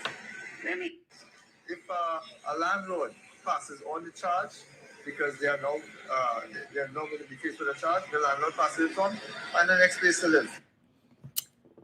So if a landlord decides to pass on the charge, right, the surcharge that the government is now imposing on commercial landlords, find a next place to live. So you're living in this apartment, you're living in this house that you've been renting for the last 5 years, 10 years, and because the government has now come with this surcharge, landlords say he's going to increase, find a next place to live. So you need to pick up the phone and call every landlord and say, hey, what, you have any place to rent out? You raising your rates? You raising your rates? No? All right. Yes? All right, thanks. Next. Hi, looking for a new place to rent because I've been living here for the last 10 years, but my landlord going to increase his rent because the government is bringing this new landlord surcharge. Just trying to find out, do you have any vacant apartments or homes, and would you be raising your rent? Yes, you're raising your rent too? Okay. All right. Thanks. And just keep doing that until you find a landlord who says, no, he's not raising his rent. And you can pick up your Jahaji bundle and move. Because it's easy like that, right? So if the only landlord, you living in Arima, and the only landlord who is not increasing his rent living in San Fernando, pack up your things and move to San Fernando, according to tax school. It's just easy like that. You just pack up your things and leave. If it is that your bank decides that they are going to increase their fees, their service charge and fees and so on, because the government has now brought this levy on banks and insurance companies, go to the credit union. Close your account in the bank and go and move your account to the credit union. If the insurance companies decide that they're going to increase your policy fees because the government has now levied this surcharge on them, put this new levy on them, close all your insurance policies. Cancel, surrender your annuity, surrender your life insurance policy, and take a chance. All right? Your car insurance, they say they're going to increase the rates. Don't insure your car. Just drive without insurance. Push back. That's government's advice to you. All right? You have to push back against these heartless, wicked, evil companies that want to pass on the cost that the minister and the caring government has now imposed on you. All right? So that's what you need to do. That's what the minister is telling you to do. If you go to the restaurant and they increase the price of the food because of this new, the increase in the cost of the 100-pound cylinders because the government decided to reduce the subsidy, and you notice the prices have gone up, go home and cook. That's what the minister planning says. Go home and cook. Then the restaurants are not for you. It's for them. Because when they collecting their salaries as members of parliament and then their salaries as ministers of government, and total combined salaries is close to $100,000 a month, they can afford to go to the restaurant. So price increases matters not to them. Right? Because when they get in all their allowances and so on aside from their salaries, They have access to credit cards, state-issued credit cards. So when they could say, well, that is entertainment, because ministers are allowed to entertain, they could go to the restaurants. Price is no issue for them. For you, if it's an issue for you, go home and cook. All right, so let's stop by the neighborhood shop, buy a tin of, well, I was going to say corned beef, but that's expensive. Where you could buy? Tin of Vienna sausage, that's expensive too. I don't eat that, so I don't know. But, you could do something. Buy a pack of split peas or lentil peas and make a cook up. Make sure you have a piece of pumpkin in your fridge. And, but I don't know. Yeah. And as I say, I call it corn beast. Yes. Constance says, only remember the drunken mistress say land to squat. Oh yeah, they set aside $11 million for land for the landless. I don't know how they're going to do that, but there's an allocation for $11 million. What we were not able to find, however, is any allocation. We weren't even able to find the line item called HVIP, Home Village Improvement Program. You all know that program that the People's National Movement created? Well, last year, they would have increased the amount allocated per house under this program from $150,000 to $200,000. Where if it is you're living in a little shanty, a little shack, a one room something, right? And you have permission to live or to occupy the land, whether you have a certificate of comfort or the land is owned by somebody and the person is willing to give you authorization to construct, the government would spend up to $200,000 to build you a concrete home, a starter home, 2-bedroom home, indoor plumbing with electricity and all of the accoutrements, as they like to say. All you need to do is to bring the sweat equity. Get your friends, get your family who are willing to come and assist so that the money that would be spent to pay somebody for the labor, that money could go into buying materials to give you an even better home. That's all you have to get. The land, permission to use the land, and the sweat equity, get people to help to do the labor. So you could save on that and put that money so that you could get maybe 3 bedrooms instead of 2, and you could probably get a little extra money so you could tile the floor, or you could put up a little gypsum ceiling or something, some hanging ceiling or something like that, right? Maybe you could put up some cupboards in the kitchen, something like that. $200,000. PNM did that. Nothing in here for that. All right? So those of you who would have applied under the last administration and your application was approved, and it was just a matter for the funds to be disbursed, and you have been following up with the relevant authorities to find out the status of your application because you are approved and you are ready to start construction of your home and you're only getting a runaround, well, unfortunately, you're going to continue to get a runaround for the next 12 months. There is no allocation for that. All right? That program too is probably under review. So just when you thought, finally, my ship has come in, my luck has improved, I'm going to move out of this one-room shanty that rocking. No electricity, no running water, no indoor plumbing, no proper sanitation. So that if it is a diarrhea take me in the middle of the night, I don't have to run outside with a flashlight or candle to go in the latrine. I will have indoor plumbing. And you were dreaming and you were seeing it. Yes, all the things that you're going to buy for your house come Christmas and you're going to move into your new home. Sad to see, that will not happen. When? I can't tell you. It's under review. So it's whenever the government if they decide to bring back the program. Meanwhile, the 21st sources, say audit all the PNM program. Everything, exactly, everything is audit and audit. They're auditing everything. Everything have corruption. So imagine when I heard David Lee talking about, when we asked, well, not just David Lee, but Michelle Benjamin. But the allocation for this line item last year was this amount, and it's a reduced amount this year. What accounts for that? Well, remember, we are eradicating corruption.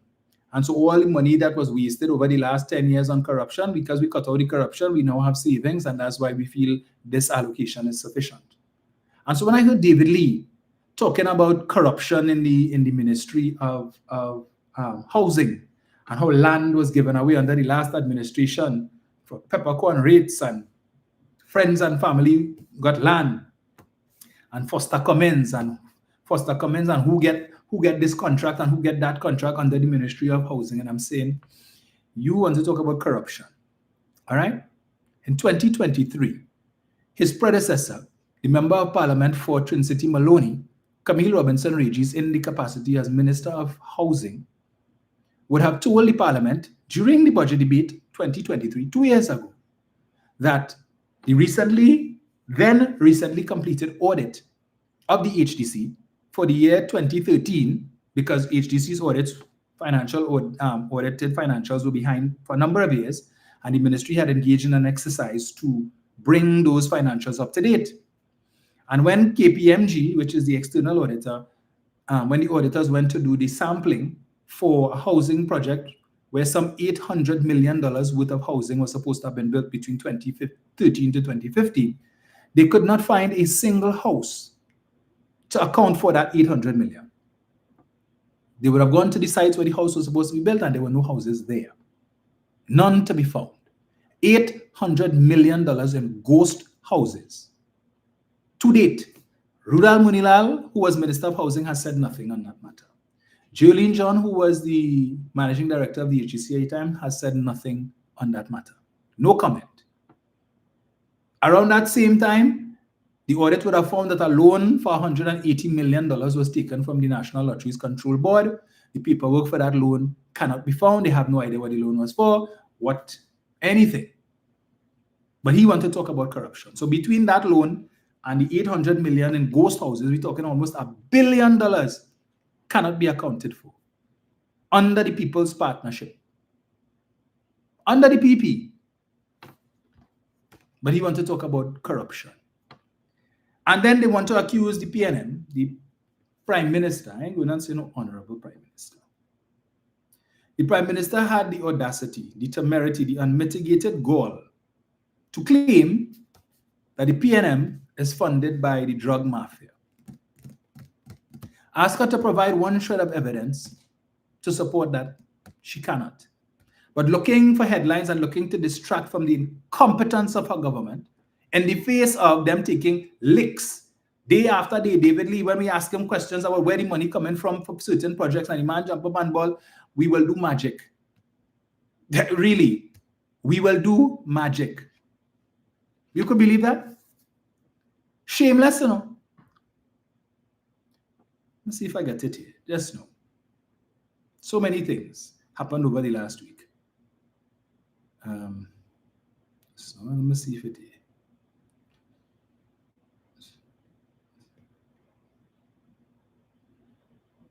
Right. Is it that one? No, just no. I think I'd save that one and no, just now. Let me see if I get this here. Man say magic, yes? You can't win with these people. Where is it? Where is it? Hey, y'all, come look at this. I'll have to read. No, that's not it. All right, I'm finding that one. Yeah, but for those of you who would have heard it, we were really saying that they will work magic. You don't worry, we will find the money. Right? Meanwhile, there's just so many things. That's not one. So what's the name of this company? Let me get this one here too.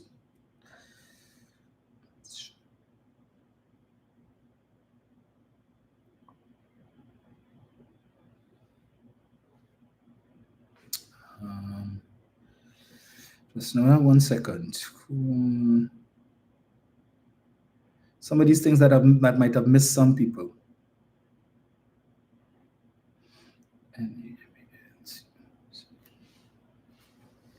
Right. Appeal Court reduces EMBD $1 million payouts to contractor. The Court of Appeal has largely upheld a judge's findings in a long-running dispute between the Estate Management and Business Development Company Limited and Namalco Construction Services Limited, which was ordered to pay over $427 million in unpaid fees to the mega contractor for La Brea for the infrastructure works it performed on 4 residential communities for former Caroni 1975 Limited. In the appeal, both companies challenged the findings of then High Court Judge Ricky Rahim, who is now an appeal court judge.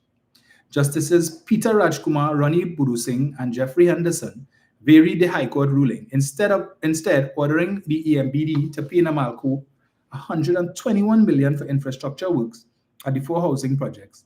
The state entity also successfully reclaimed $48.5 million in overpayments to Namalco.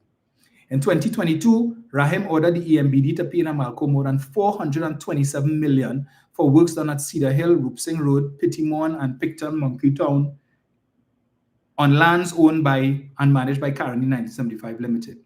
Rahim, however, voided several supplemental contracts after finding they were produced through an unlawful means conspiracy. Let me repeat that. Rahim, however, voided several supplemental contracts after finding they were procured through an unlawful means conspiracy. Let us not forget, Namalco sued EMBD for over $1.2 billion. $1.2 billion. And all they ended up getting was $121 million. So the court said, yes, here, all of that, we ain't having that. All these claims you have here, forget that. As the same racket that Mr. Munilal, who is now a minister of energy, is now before the courts for. Yet again, a judge saying, voided several supplemental contracts after finding his findings, the judge, they were procured through unlawful means conspiracy.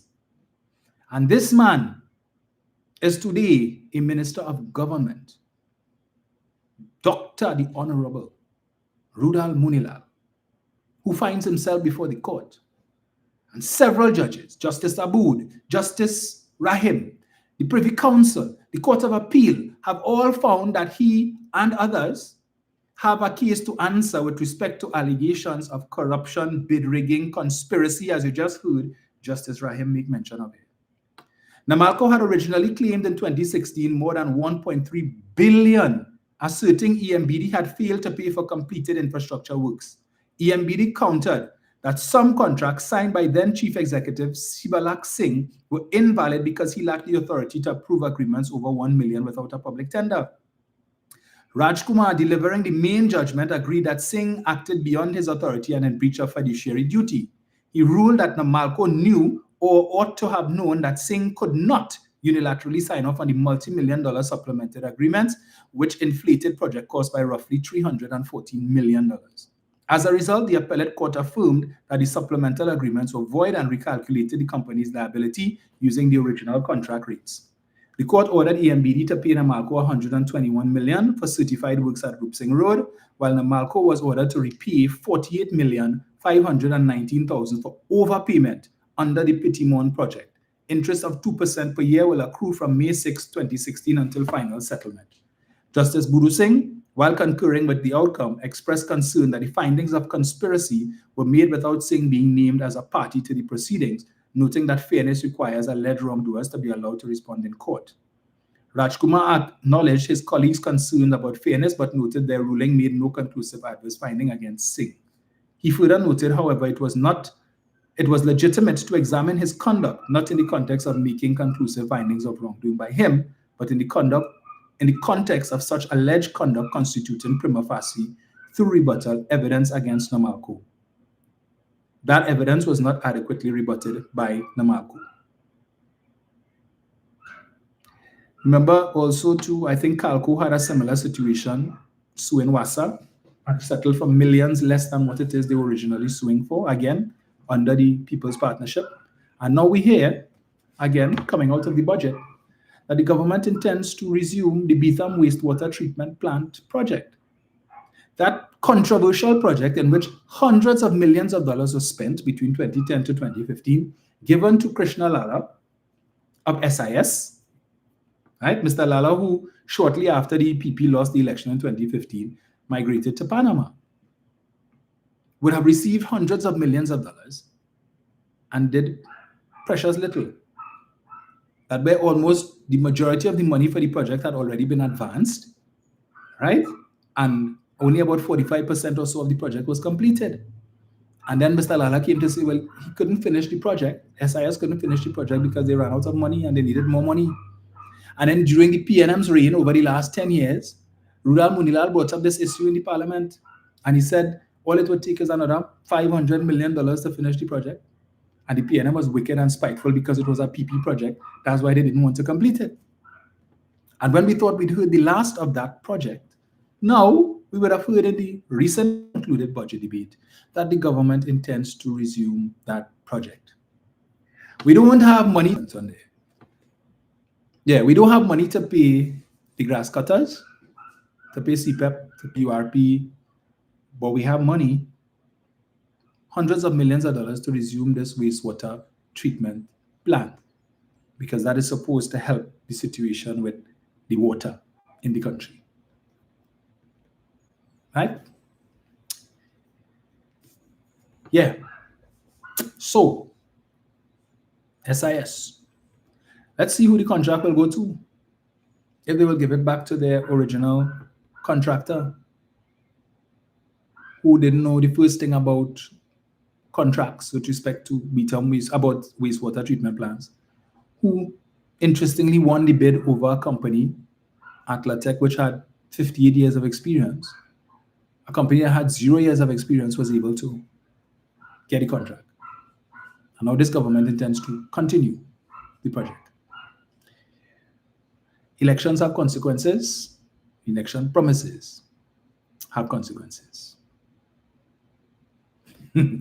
Yes, you're right, Atomic. They will continue to come and defend that. Right? Continue to come and defend that. So Namalco sued for 1.3 billion. The court said of that 1.3 you're asking for, only 121 is legit. The rest of it, racket. And the Minister of Energy, his name calling up in that racket. He's currently before the court, albeit it's a civil suit. And we were told that the police is investigating the matter to determine if criminal charges could be laid. But he's a minister of government. He could be prancing around the members' lounge in parliament, right? Eating bacon shack. Eating the best and drinking the best courtesy, you the taxpayer. Meanwhile, 300 plus persons, 350 persons, received termination letters from Nutrien. So let me get this here. Well, you all may recall when the last administration came into office, 6 months later, a company called ArcelorMittal shut down. 600 workers went home.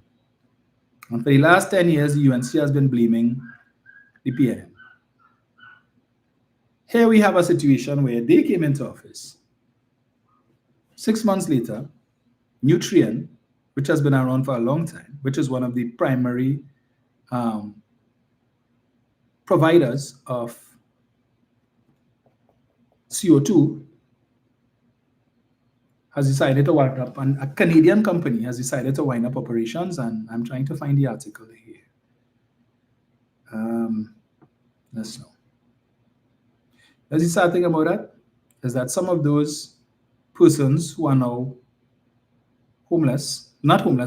jobless, they would have, some of them would have voted for the UNC. Some of them were advocating yellow is the code. Never in their wildest dreams did they think that by voting for yellow is the code, that 6 months later you'll be unemployed. Some of them would have been supporting the government, talking about all the CPEP and URP workers. Oh, it was corruption. Yes, we had to clean up the corruption. So, collateral damage. We saw, but yeah, that's what you had to do. Today, they are out of work. Difference is that it's easier for the CPEP workers and the URP workers to get a job than they would. They ain't going to work for no minimum wage. Trying to find this thing, boy. Where is it? Where is it? Right. 350 Nutrien contract workers sent home amid shutdown. About 350 contract workers at Nutrien have been sent home following a shutdown at its Point Lisa's facility. After talks between the company and National Energy, chaired by Gerald Ramlin, reached a stalemate. The company, Guardian Media, has been reliably informed, continues to refuse to pay US $28 million in disputed fees. Two company sources confirmed the layoff, saying contractor operations ceased entirely on Friday, and Nutrien's full-time staff remain employed for now. The dispute stems from backdated fees imposed by the National Energy, but the issue of Nutrien shutdown has far-reaching consequences even beyond the major economic impact of job losses. The closure has disrupted the local supply of carbon dioxide, a key byproduct of common ammonia production used in medical, industrial, and food processing application. Guardian Media has reached out to the Ministry of Health for comment on possible medical supply disruptions. The issue reached the Parliament's Standing Finance Committee yesterday when former Prime Minister and Energy Minister Stuart Young raised concerns about Nutrien's exit. The country is seeing how one of the largest producers at Point Lisa's pick up their bags and leave because of this mismanagement of the industry. Energy Minister Rudal Munilal responded that the matter remained under discussion while noting that several energy companies closed during his tenure. We are in discussions with Nutrien. It is very sensitive, and we expect that we will get a great opportunity to revitalize our strategic partnership, not only in one area, but in several areas pursuant to our diversification agenda. And while he's talking that, 350 workers going home. Right? 350 workers going home. When UNC wins, who wins? Everybody wins? Okay. So, as they continue their employment drive, no work for CPEP, no work for URP. I read out for you all. I went on the employee TT site, read out the whole list of jobs. Nothing for CPEP workers, URP workers. And when we raised the issue in the Parliament, Saddam Hussein has the temerity to talk about, oh, how will I say, so we're trying to say that CPEP workers not qualified for these jobs? We're talking about accountants, engineers, you name it, all these positions. When you look at the requirements, in a lot of cases, you need to have at least a first degree for some of these things, some of these jobs. And who they really fooling? The majority of the jobs, CPEP workers cannot apply for. Even when you look at the daily rated, when you go into the app, there's a set of monthly paid jobs that they have under daily rated. Disappointment for these CPEP workers. 20,450 jobs. You fire 50,000, so you're still short about 30,000 jobs for the people that you sent to. Yes, allocate $1 million. You say you're going and plant pui trees along the highway. Pui trees to be overrun by what? By all the bush that growing that nobody cutting because it have no CPEP and no URP to cut it. What are you doing about that? All over the country, people complaining about all this grass growing up all over the place, high. No talk, nothing for these people.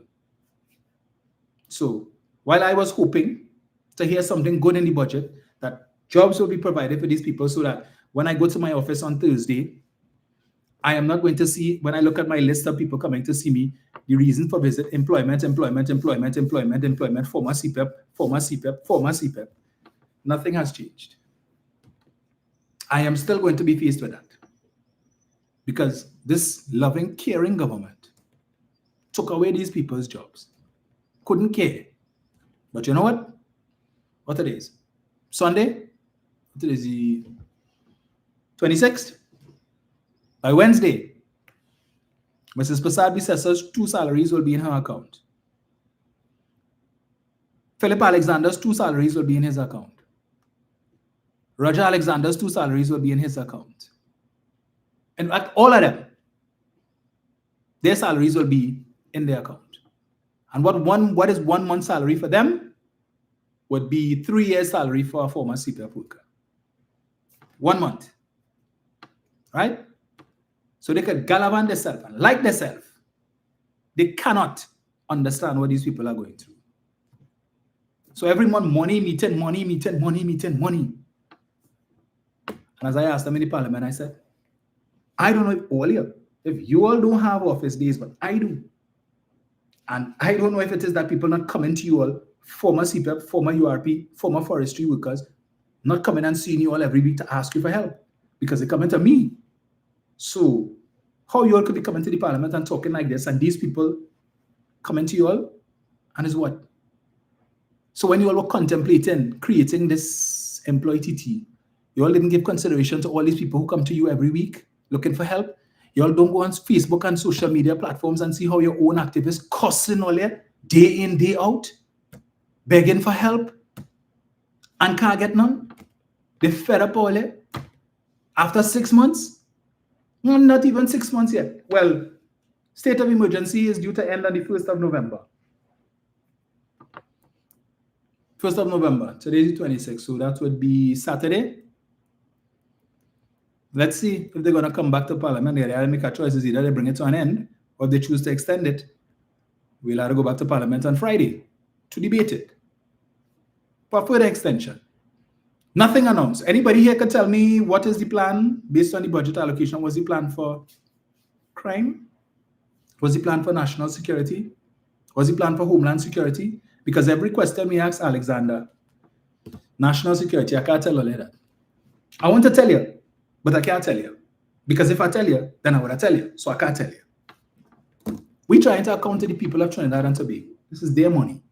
All of this, your money. And we're trying to get answers for you. And all we're hearing, national security. I can't disclose that. I can't disclose that. Marvin is a former Minister of National Security. Marvin is a former member of the National Security Council, so he knows what he can and cannot disclose. So he knows what Alexander can and cannot disclose. But that is the cop-out and the excuse. I can't tell you. I can't tell you. National security, I can't say that. I can't say that. I can't say that. And you all just had to accept that. Right? But meanwhile, his housing development is gated now. All right? But for the rest of you who live in HGC developments, no gate for you. When I asked David Lee about that, he comes to tell me it's probably the management committee or the management company for the housing development that did that. That wasn't HGC. Really? Really, David? That's the best you could come with? So I was just making a point. Look at the time, 5:23 already. Mrs. Prasad Bisessa's claim that the PNM is funded by the drug mafia, by drug cartels. How much more irresponsible can a prime minister be? At a time when you have Donald Trump saying that he is going after officials who are involved in drugs, drug smuggling and the like, and drug activity. The US just declared the president of Colombia as being involved. Is Colombia or one of them?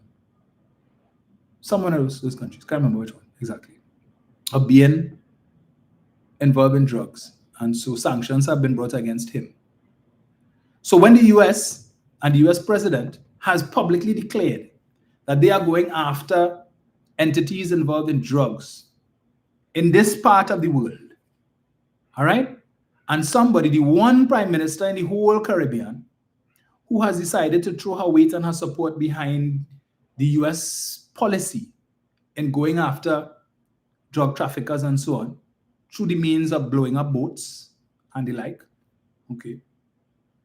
She is now telling Mr. Trump, basically, because what she says is going to be reported. My understanding is that you have a whole bunch of foreign news outlets in Trinidad and Tobago who are reporting on the happenings in Trinidad and Tobago, especially with the arrival of the USS Gravely, especially with the announcement that the largest aircraft carrier in the world, the Gerald Ford, is on its way to this part of the world. And it is also going to be accompanied by a number of other warships as well. We're heading this way.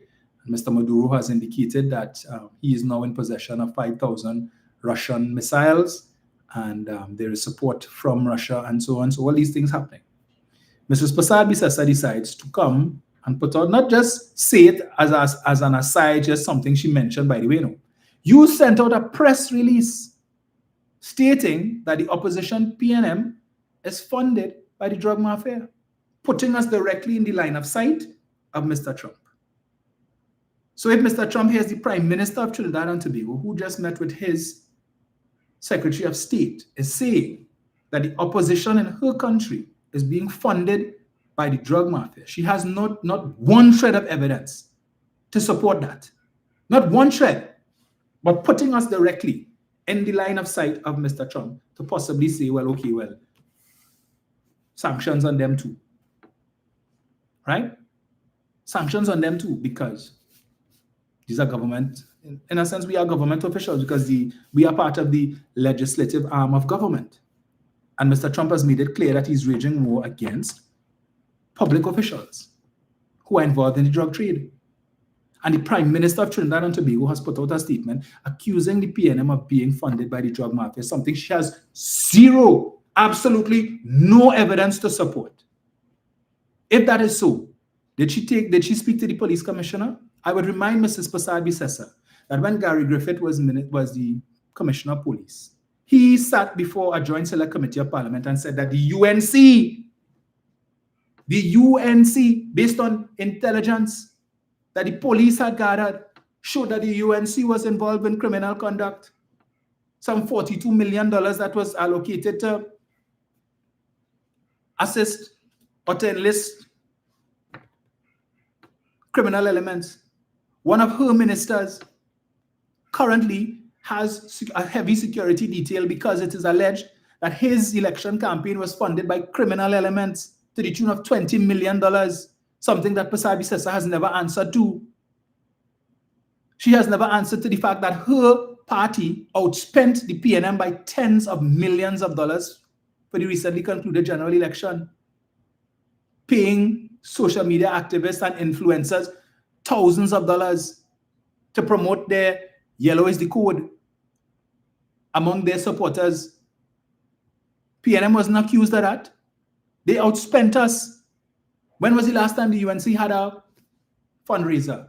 Every year for the last how many years, in September, the PNM has something called September Affair at the Hyatt, right? $1,500 a ticket. We'd have about 10 people per table. So it's $150,000 per table, right? If you fill a table. And then when you multiply that by about 80 tables and so on. The PNM every year has a carnival fete at the government plaza there, right? The amphitheater and the government plaza. As you know, every year, PNM fete, we have been having fundraisers. When was the last time the UNC had a fundraiser of any kind? But yet still they had millions and millions and millions of dollars to be able to spend on their election campaign. Far more. The PNM was in government and didn't spend that kind of money. In government and didn't spend that kind of money. You saw the ads that the UNC was running on social media, on television, on radio, long before, while the PNM was still screening candidates, the UNC had already started booking space. Then when the PNM now tried to come and try and see if they could get airtime on the radio and so on, and the radio stations were trying to see how they could fit in the PNM, Prasad-Bissessar was complaining that since November last year, they had already blocked all these spaces. And that the radio stations and so on were trying to renege on their contract for having blocked these spaces. Where did that money come from? You see the kind of jerseys that they were giving out for the election. PNM wasn't giving out that kind of jerseys, all the things that they were giving out. Where they get that money from? Not one fundraiser was held. They're talking about Balize House, and look at Balize House. When was the last time you passed by Balize House? Look at the companion building. Unfinished. No work has taken place in that building in months. Because we have to find the money to be able to finish it. When we were telling them, it was things like buy a brick. When we were asking our membership, everybody buy one brick. One block, one concrete block that might cost $5 and something cents or so on. Please come. Our membership dues that we collect every year from our party groups. All of these things contributed. Members of parliament who also contribute from our salaries towards Balize House. All of these things. So why it is all the time they're taking videos and photos of Balize House, you know, look at this big building where they're getting money, 200 million, 250 million. It isn't finished yet. Unfinished months now. If we were funded by the drug mafia, I don't think it would have been finished by now. But your responsible prime minister thought it a good idea to do that foolishness and make that allegation against members of the opposition for doing our job. And she has not one shred of evidence. She's the one If you have information, take it to the police. I would remind you, madam, that one of your government ministers is still under investigation for human trafficking and prostitution. In fact, U.S. authorities recently issued a release stating that they are very disappointed with the pace at which that investigation is going. That's since 2020 or so. That report came out, and up to now, nobody has been arrested and charged. And the US has their intelligence, and they know what they know. And they find it's taking too long. Now that man is a minister of government. Well, you're crazy. And let's see, buddy. So Bachelor has arrived here. Why are you all acting like that in Parliament like a fish market? I was in southern Italy watching the Parliament channel. I was expecting the nutsman to come into Parliament shouting nuts, nuts, nuts. But you should have come and ask them to come in and shout nuts, nuts, nuts. Winston. Okay. How is southern Italy this time of year? You spend your money to go to southern Italy and you have nothing better to do than to watch the Parliament channel? Like, who does that? Really? If I was in Italy, I don't have time for that. But anyway, thanks for watching. But I don't know but clearly if you were watching, you would have seen what transpired. And again, where it is that the hubris of the party that you support, all right? We're not tolerating any foolishness. If they insist we will abide by standing orders, we will abide by the standing orders. Simple as that. And when it is we are asking questions, imagine Dominic Smith, who is my shadow, want to come in the Parliament to challenge me.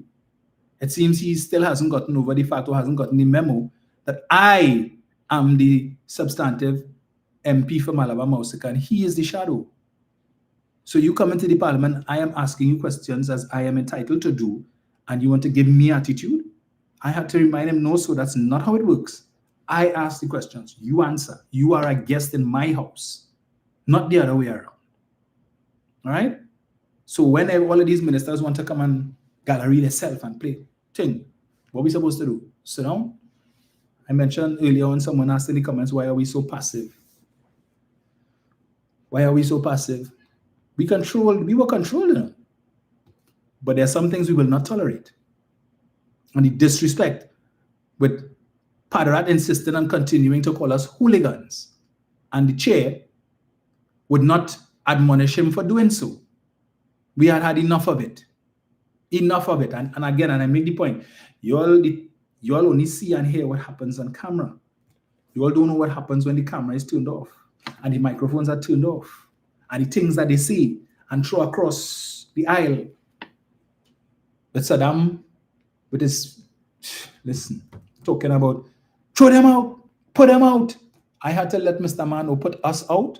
Boss man, over 225,000 people voted for us. We have every right to be in this house. You're far son out a place to come to talk nonsense and telling the speaker to put us out. Far son out a place. Right? We represent 13 constituencies, like it or not.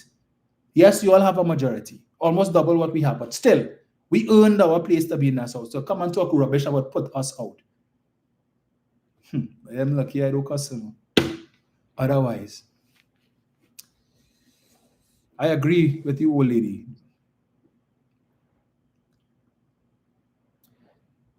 Michael is saying he's still tooting that he's not the MP. Exactly. And then afterwards now coming to tell me to take it down and take down what? You're disrespectful. To come in the lower house to play, you want to give me chat? I am doing my job. I am questioning you to get the information for the people so you all could not mislead and lie. Making sure the people who are listening know what is in here. The lies that you all told them. Promise them all kind of thing. And then this book does not reflect that. All right? So when I'm questioning you, don't come to try and challenge me. If I came into the Senate, that's your house. I have to abide by the rules of your house. When you're in mine, you will abide by it. It don't work so. Rude.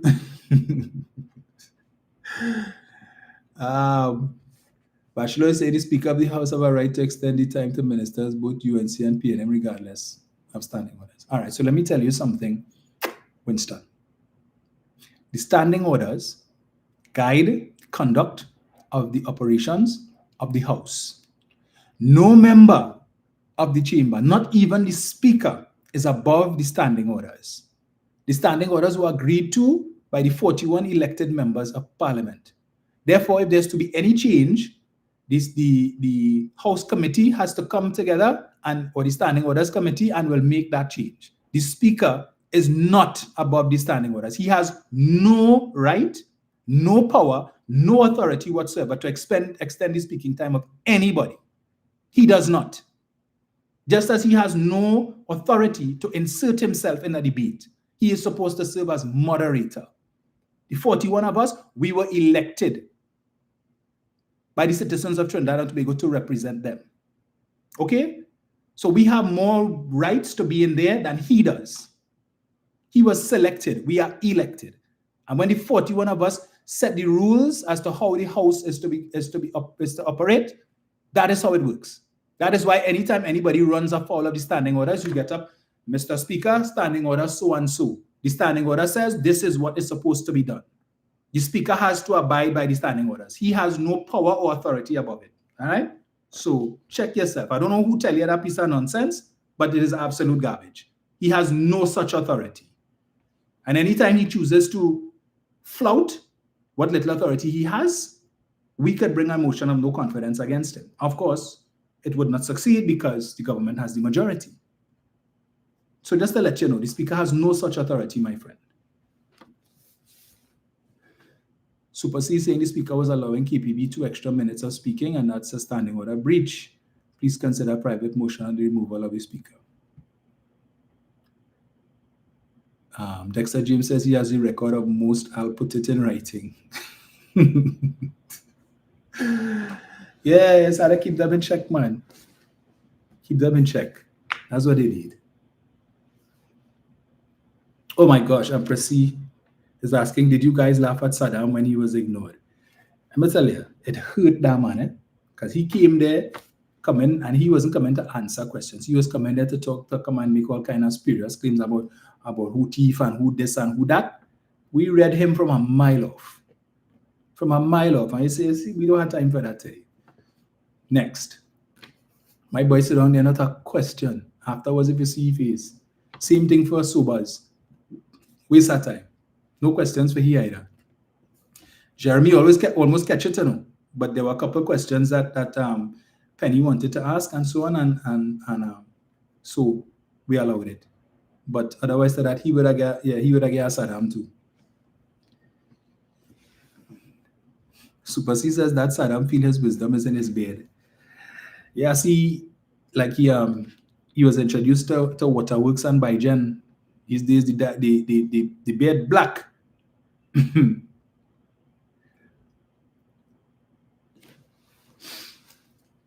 Let's see. So folks, let's see what else it have inside here that I just wanted to touch on.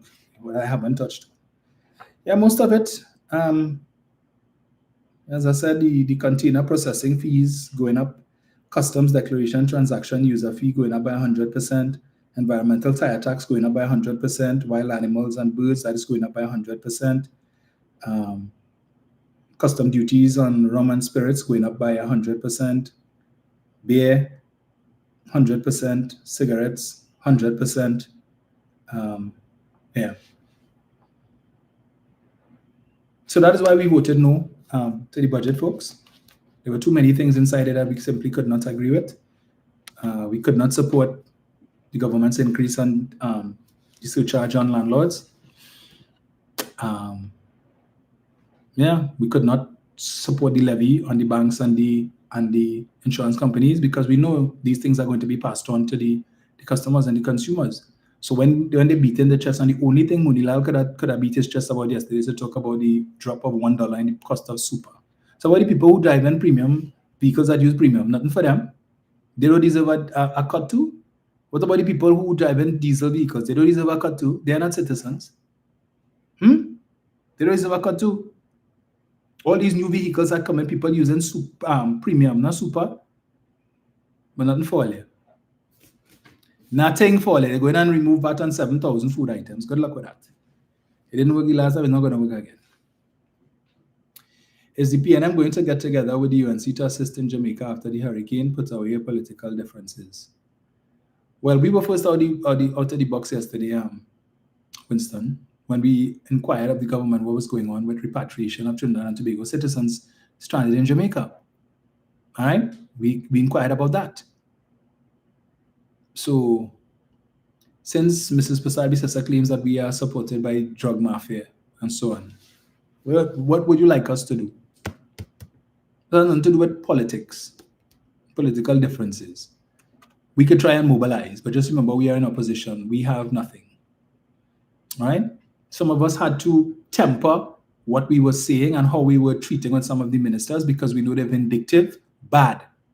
And that if it is that we embarrass them, what would happen is that when we write to them for stuff to be done in our constituencies, it would not be done. So there were many questions I wanted to ask Michelle Benjamin, but I said, you know what, let me take it out.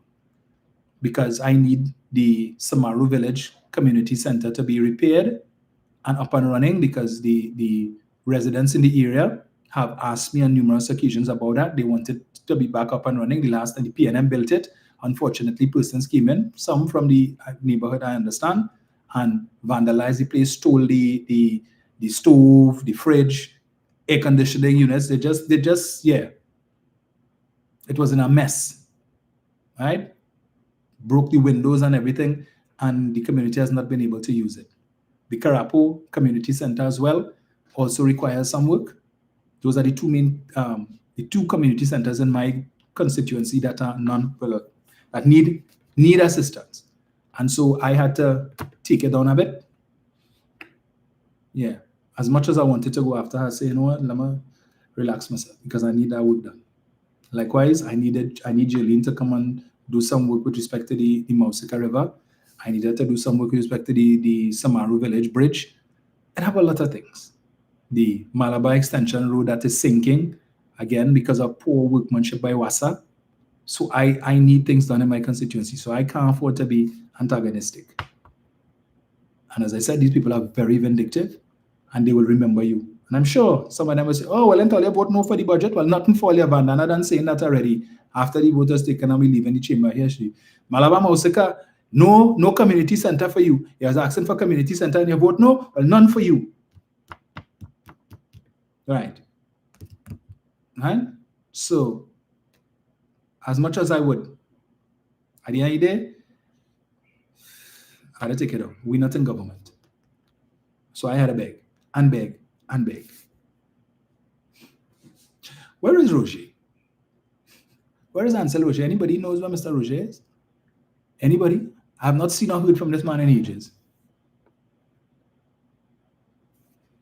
Meanwhile, people looking for the 10% for Christmas, still salt, nothing on that. Nothing. Salt for you, unfortunately.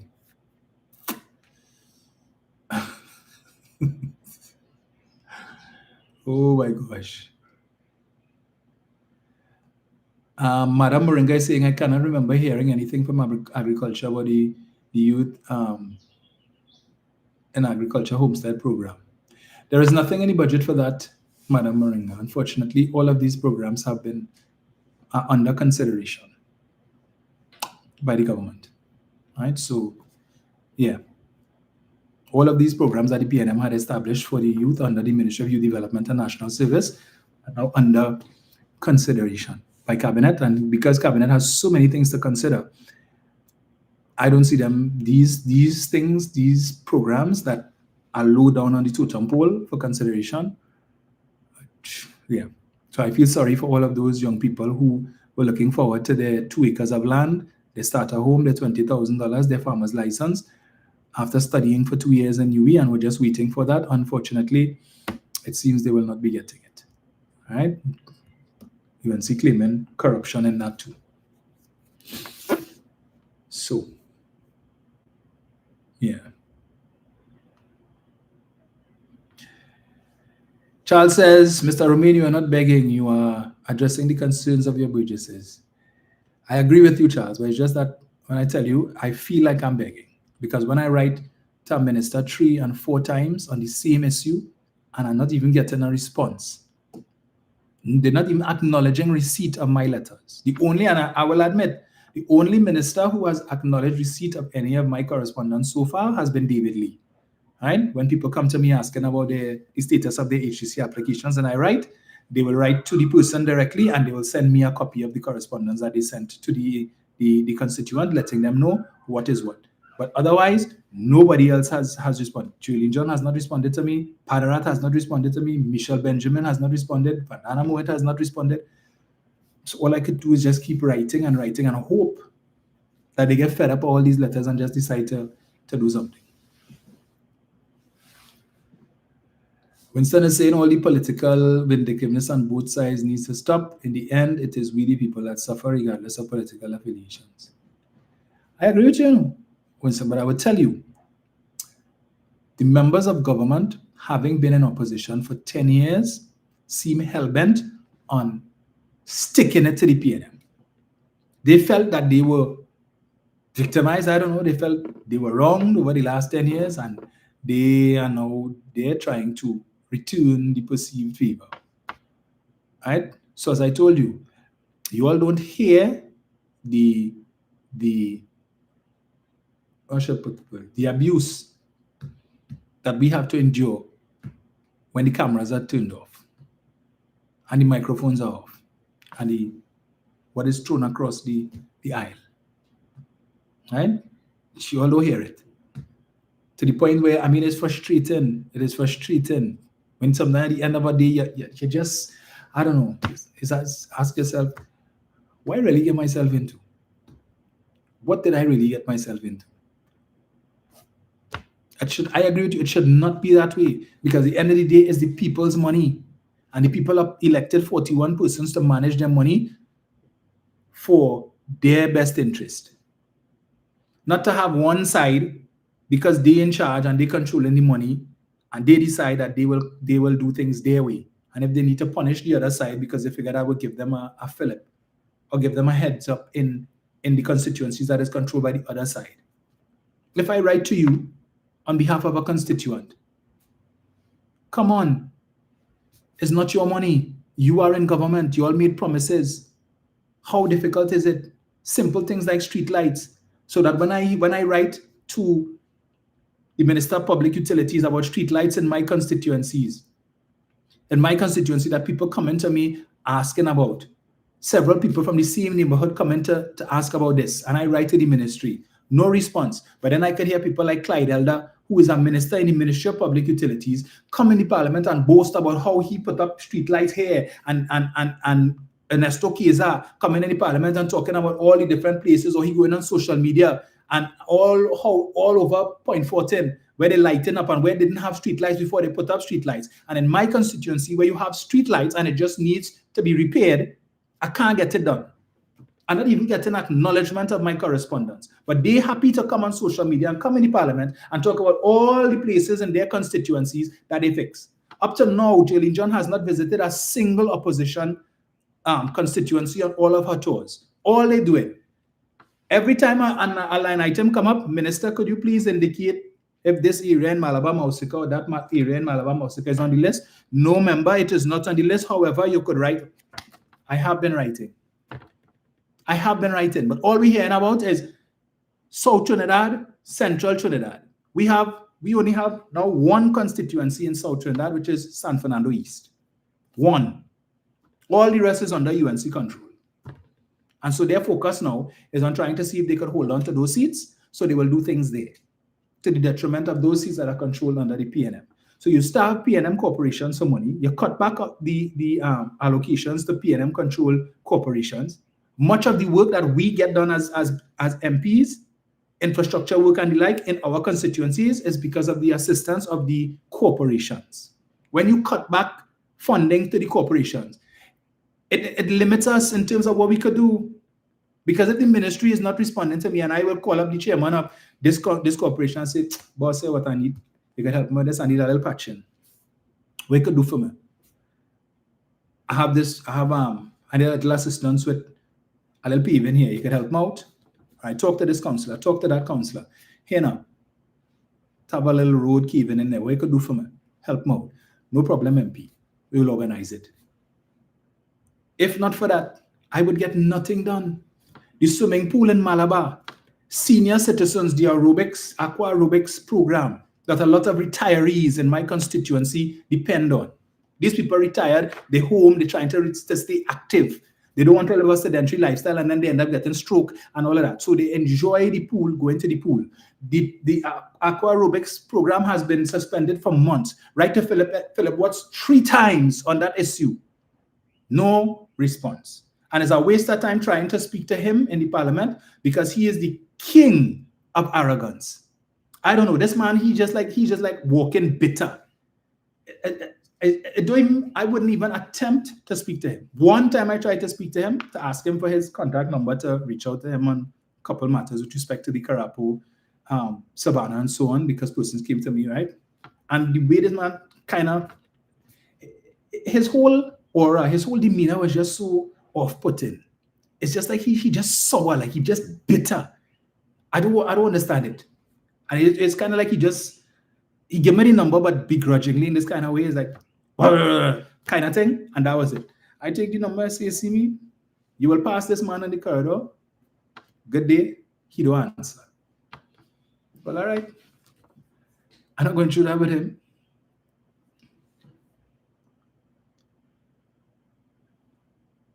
Let me see. Yeah, so when they try to make it seem as if we are the bad ones, trust me, we try to work with them, because we have no choice. We have no choice. But unfortunately, that's just how it is. Very acrimonious.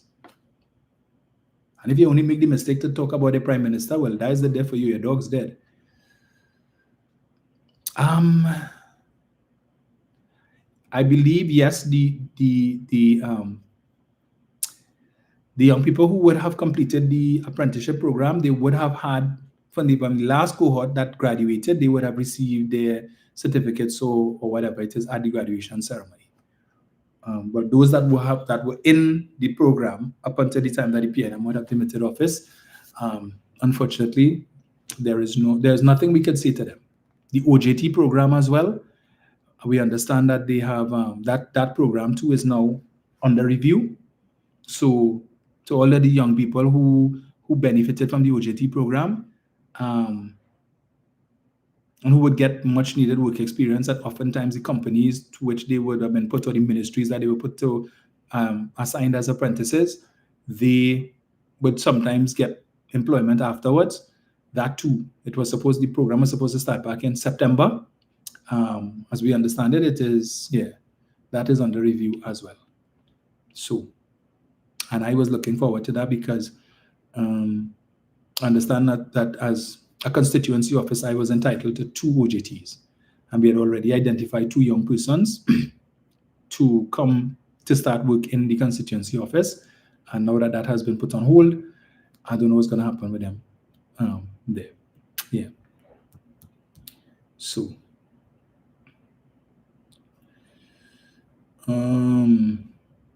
but I said, well, folks, we'll see how it goes. Yes, we'll see how it goes. This week, the budget goes to the Senate. So on Monday, so if you're inclined, you could take a look at that. This week will determine if they're going to extend the state of emergency or not. If they do decide to extend it, well, we will have to go to the Parliament on either Friday or Saturday because it expires on Saturday. The Prime Minister was asked about that yesterday, and she said, well, they're supposed to meet this weekend. The National Security Council will meet this weekend, and they will decide if they're going to extend. Meanwhile, they waged war on fireworks for Independence Day, right? They came and they said, it's illegal, loud noise. Fireworks is illegal. You could have noiseless fireworks. Tunapuna Peako Regional Corporation had their fireworks display at Etihad grounds, right? And it was noiseless. It cost a lot of money. Okay? Thanks for sponsorship, but it cost a lot of money, and so they were only able to do 5 minutes of fireworks instead of half an hour. But for Diwali, they allowed loud fireworks. They couldn't implement the same ban on noisy fireworks that they did for Independence Day. They allowed it. And now we see where a young baby, newborn baby, 3 days old, died from sudden death infant syndrome. or sudden infant death syndrome, or whatever it is, SIDS, yeah, sudden infant death syndrome, because of all the noise from the fireworks where people throw scratch bomb in the people's yard, and the child kept crying and crying constantly with all of the noise from the fireworks, right? And he died. So this poor couple that would have been looking forward for the last 9 months for the birth of their child, putting things in place, spending money preparing for their first child. 3 days they get to enjoy the child for. And now today the child is dead. And when you ask Saddam Hussein about, well, we, the government, took a decision that we weren't going to spend any money on fireworks for Independence Day, but private fireworks and whatnot. Rubbish, Saddam. Rubbish. You all said that if you wanted to have noisy fireworks, people had to get permits. And because of all of that, One Fireworks took a decision that they would not sell any fireworks for Independence Day. But you all allowed it for Diwali. A whole set of noise. And this poor child, 3 days, right? Now come into the world and he gone. Because you all just like to discriminate. But anyway.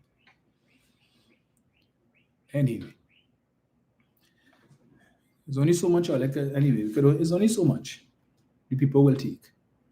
All right, but as you said, elections have consequences, and so too election promises. We told you all. Just getting started. Keep your fingers crossed. Let us hope that there is no conflict, but it seems to be heading that way. Right, as more U.S. naval assets and so on move into the region, it appears, and based on and then I saw a video today with Nicolas Maduro mocking Donald Trump. You know how Trump does dance, so and Maduro doing the same dance. So they're asking, is he mocking Donald Trump? And you know, Trump doesn't take kindly to those sorts of things, right? Because I think Canada, the premier of one of the provinces in Canada, they had an advertisement they created talking about tariffs, and they did something with Ronald Reagan, his voice and likeness and so on, talking about tariffs. And basically, they were criticizing Donald Trump's tariffs, and he saw the ad, he took issue with it, and decided to increase the tariffs on Canada by a further 10% because he was upset about the advertisement, which was aired during, I think, some baseball match or something like that. All right. So suffice it to say, if he sees that video of Mr. Maduro doing he might not take too kindly to it. All right. So yeah.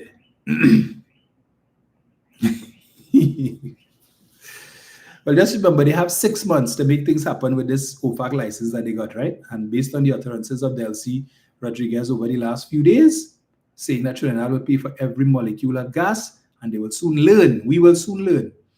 It doesn't seem like Delcy is prepared to sit down and negotiate anything with anybody from the Kamala Persaud-Bissessar regime. Remember, she is the vice president, also I believe the Minister of Energy for Venezuela. All right? And she said, we will be made to pay for every molecule. Remember based on what Stuart Young had signed, it was supposed to be a profit sharing arrangement where we would process the gas, we would sell it, and then there was supposed to have been some arrangement where we would share in the profits from the proceeds from that enterprise. All right? Now she's saying we will pay for every molecule of the gas, and it doesn't seem they're willing to sit down and chat. Meanwhile, the clock is ticking, 6 months. Right now, Venezuela is preoccupied with Mr. Trump's assets, naval assets, and so on coming to the region. They don't have no time to talk, to study no dragon gas right now. That is the least of their worries, the least of their concerns going forward. Right? So, yeah. Yes. Oh, boy.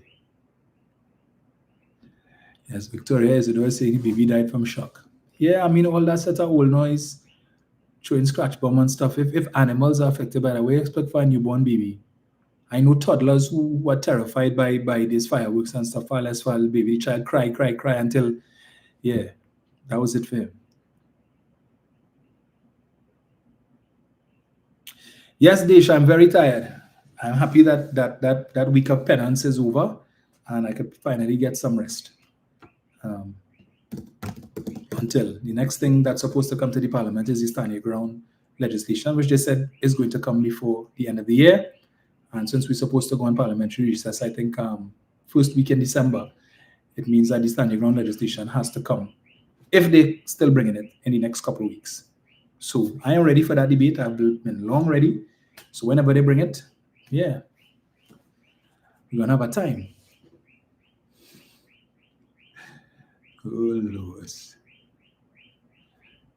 So folks, we chat again soon. All right.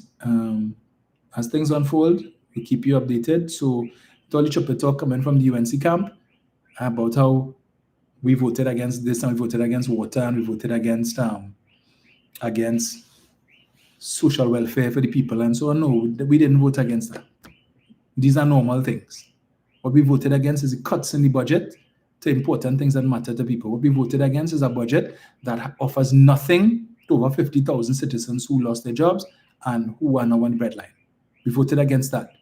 We were told by Dave Tanku that the Prime Minister was going to come and make this big announcement about whatever program they have to assist these people who were looking forward to the budget helping them, and now nothing.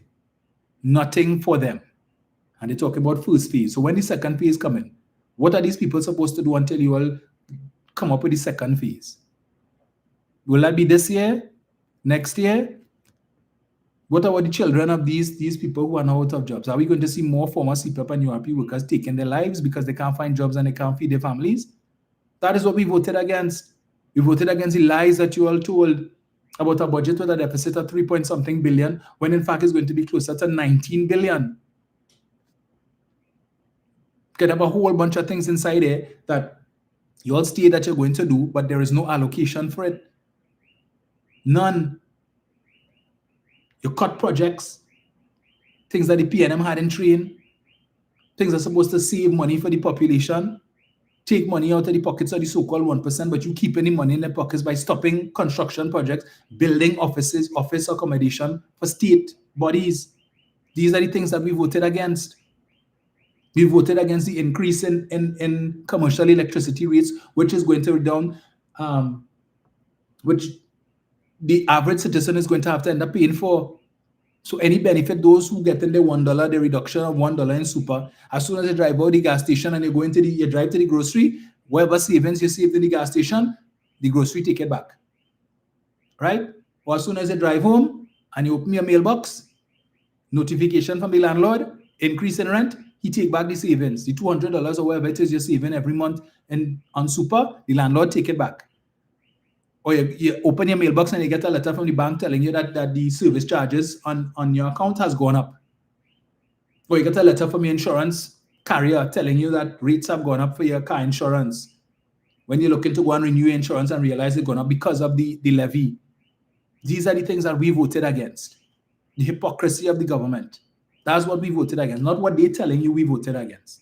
And for 10 years, they never supported a single PNM budget. It's either they voted no or abstain. So the hypocrisy of Kamala Prasad-Bissessar to come now and talk about how we voted against this and voted against that. So every time your opposition voted no, what did you all do? Didn't you vote against that? For 3 budgets, the PNM increased personal allowance from 60,000 to 90,000. When you voted no for tax relief for thousands of citizens.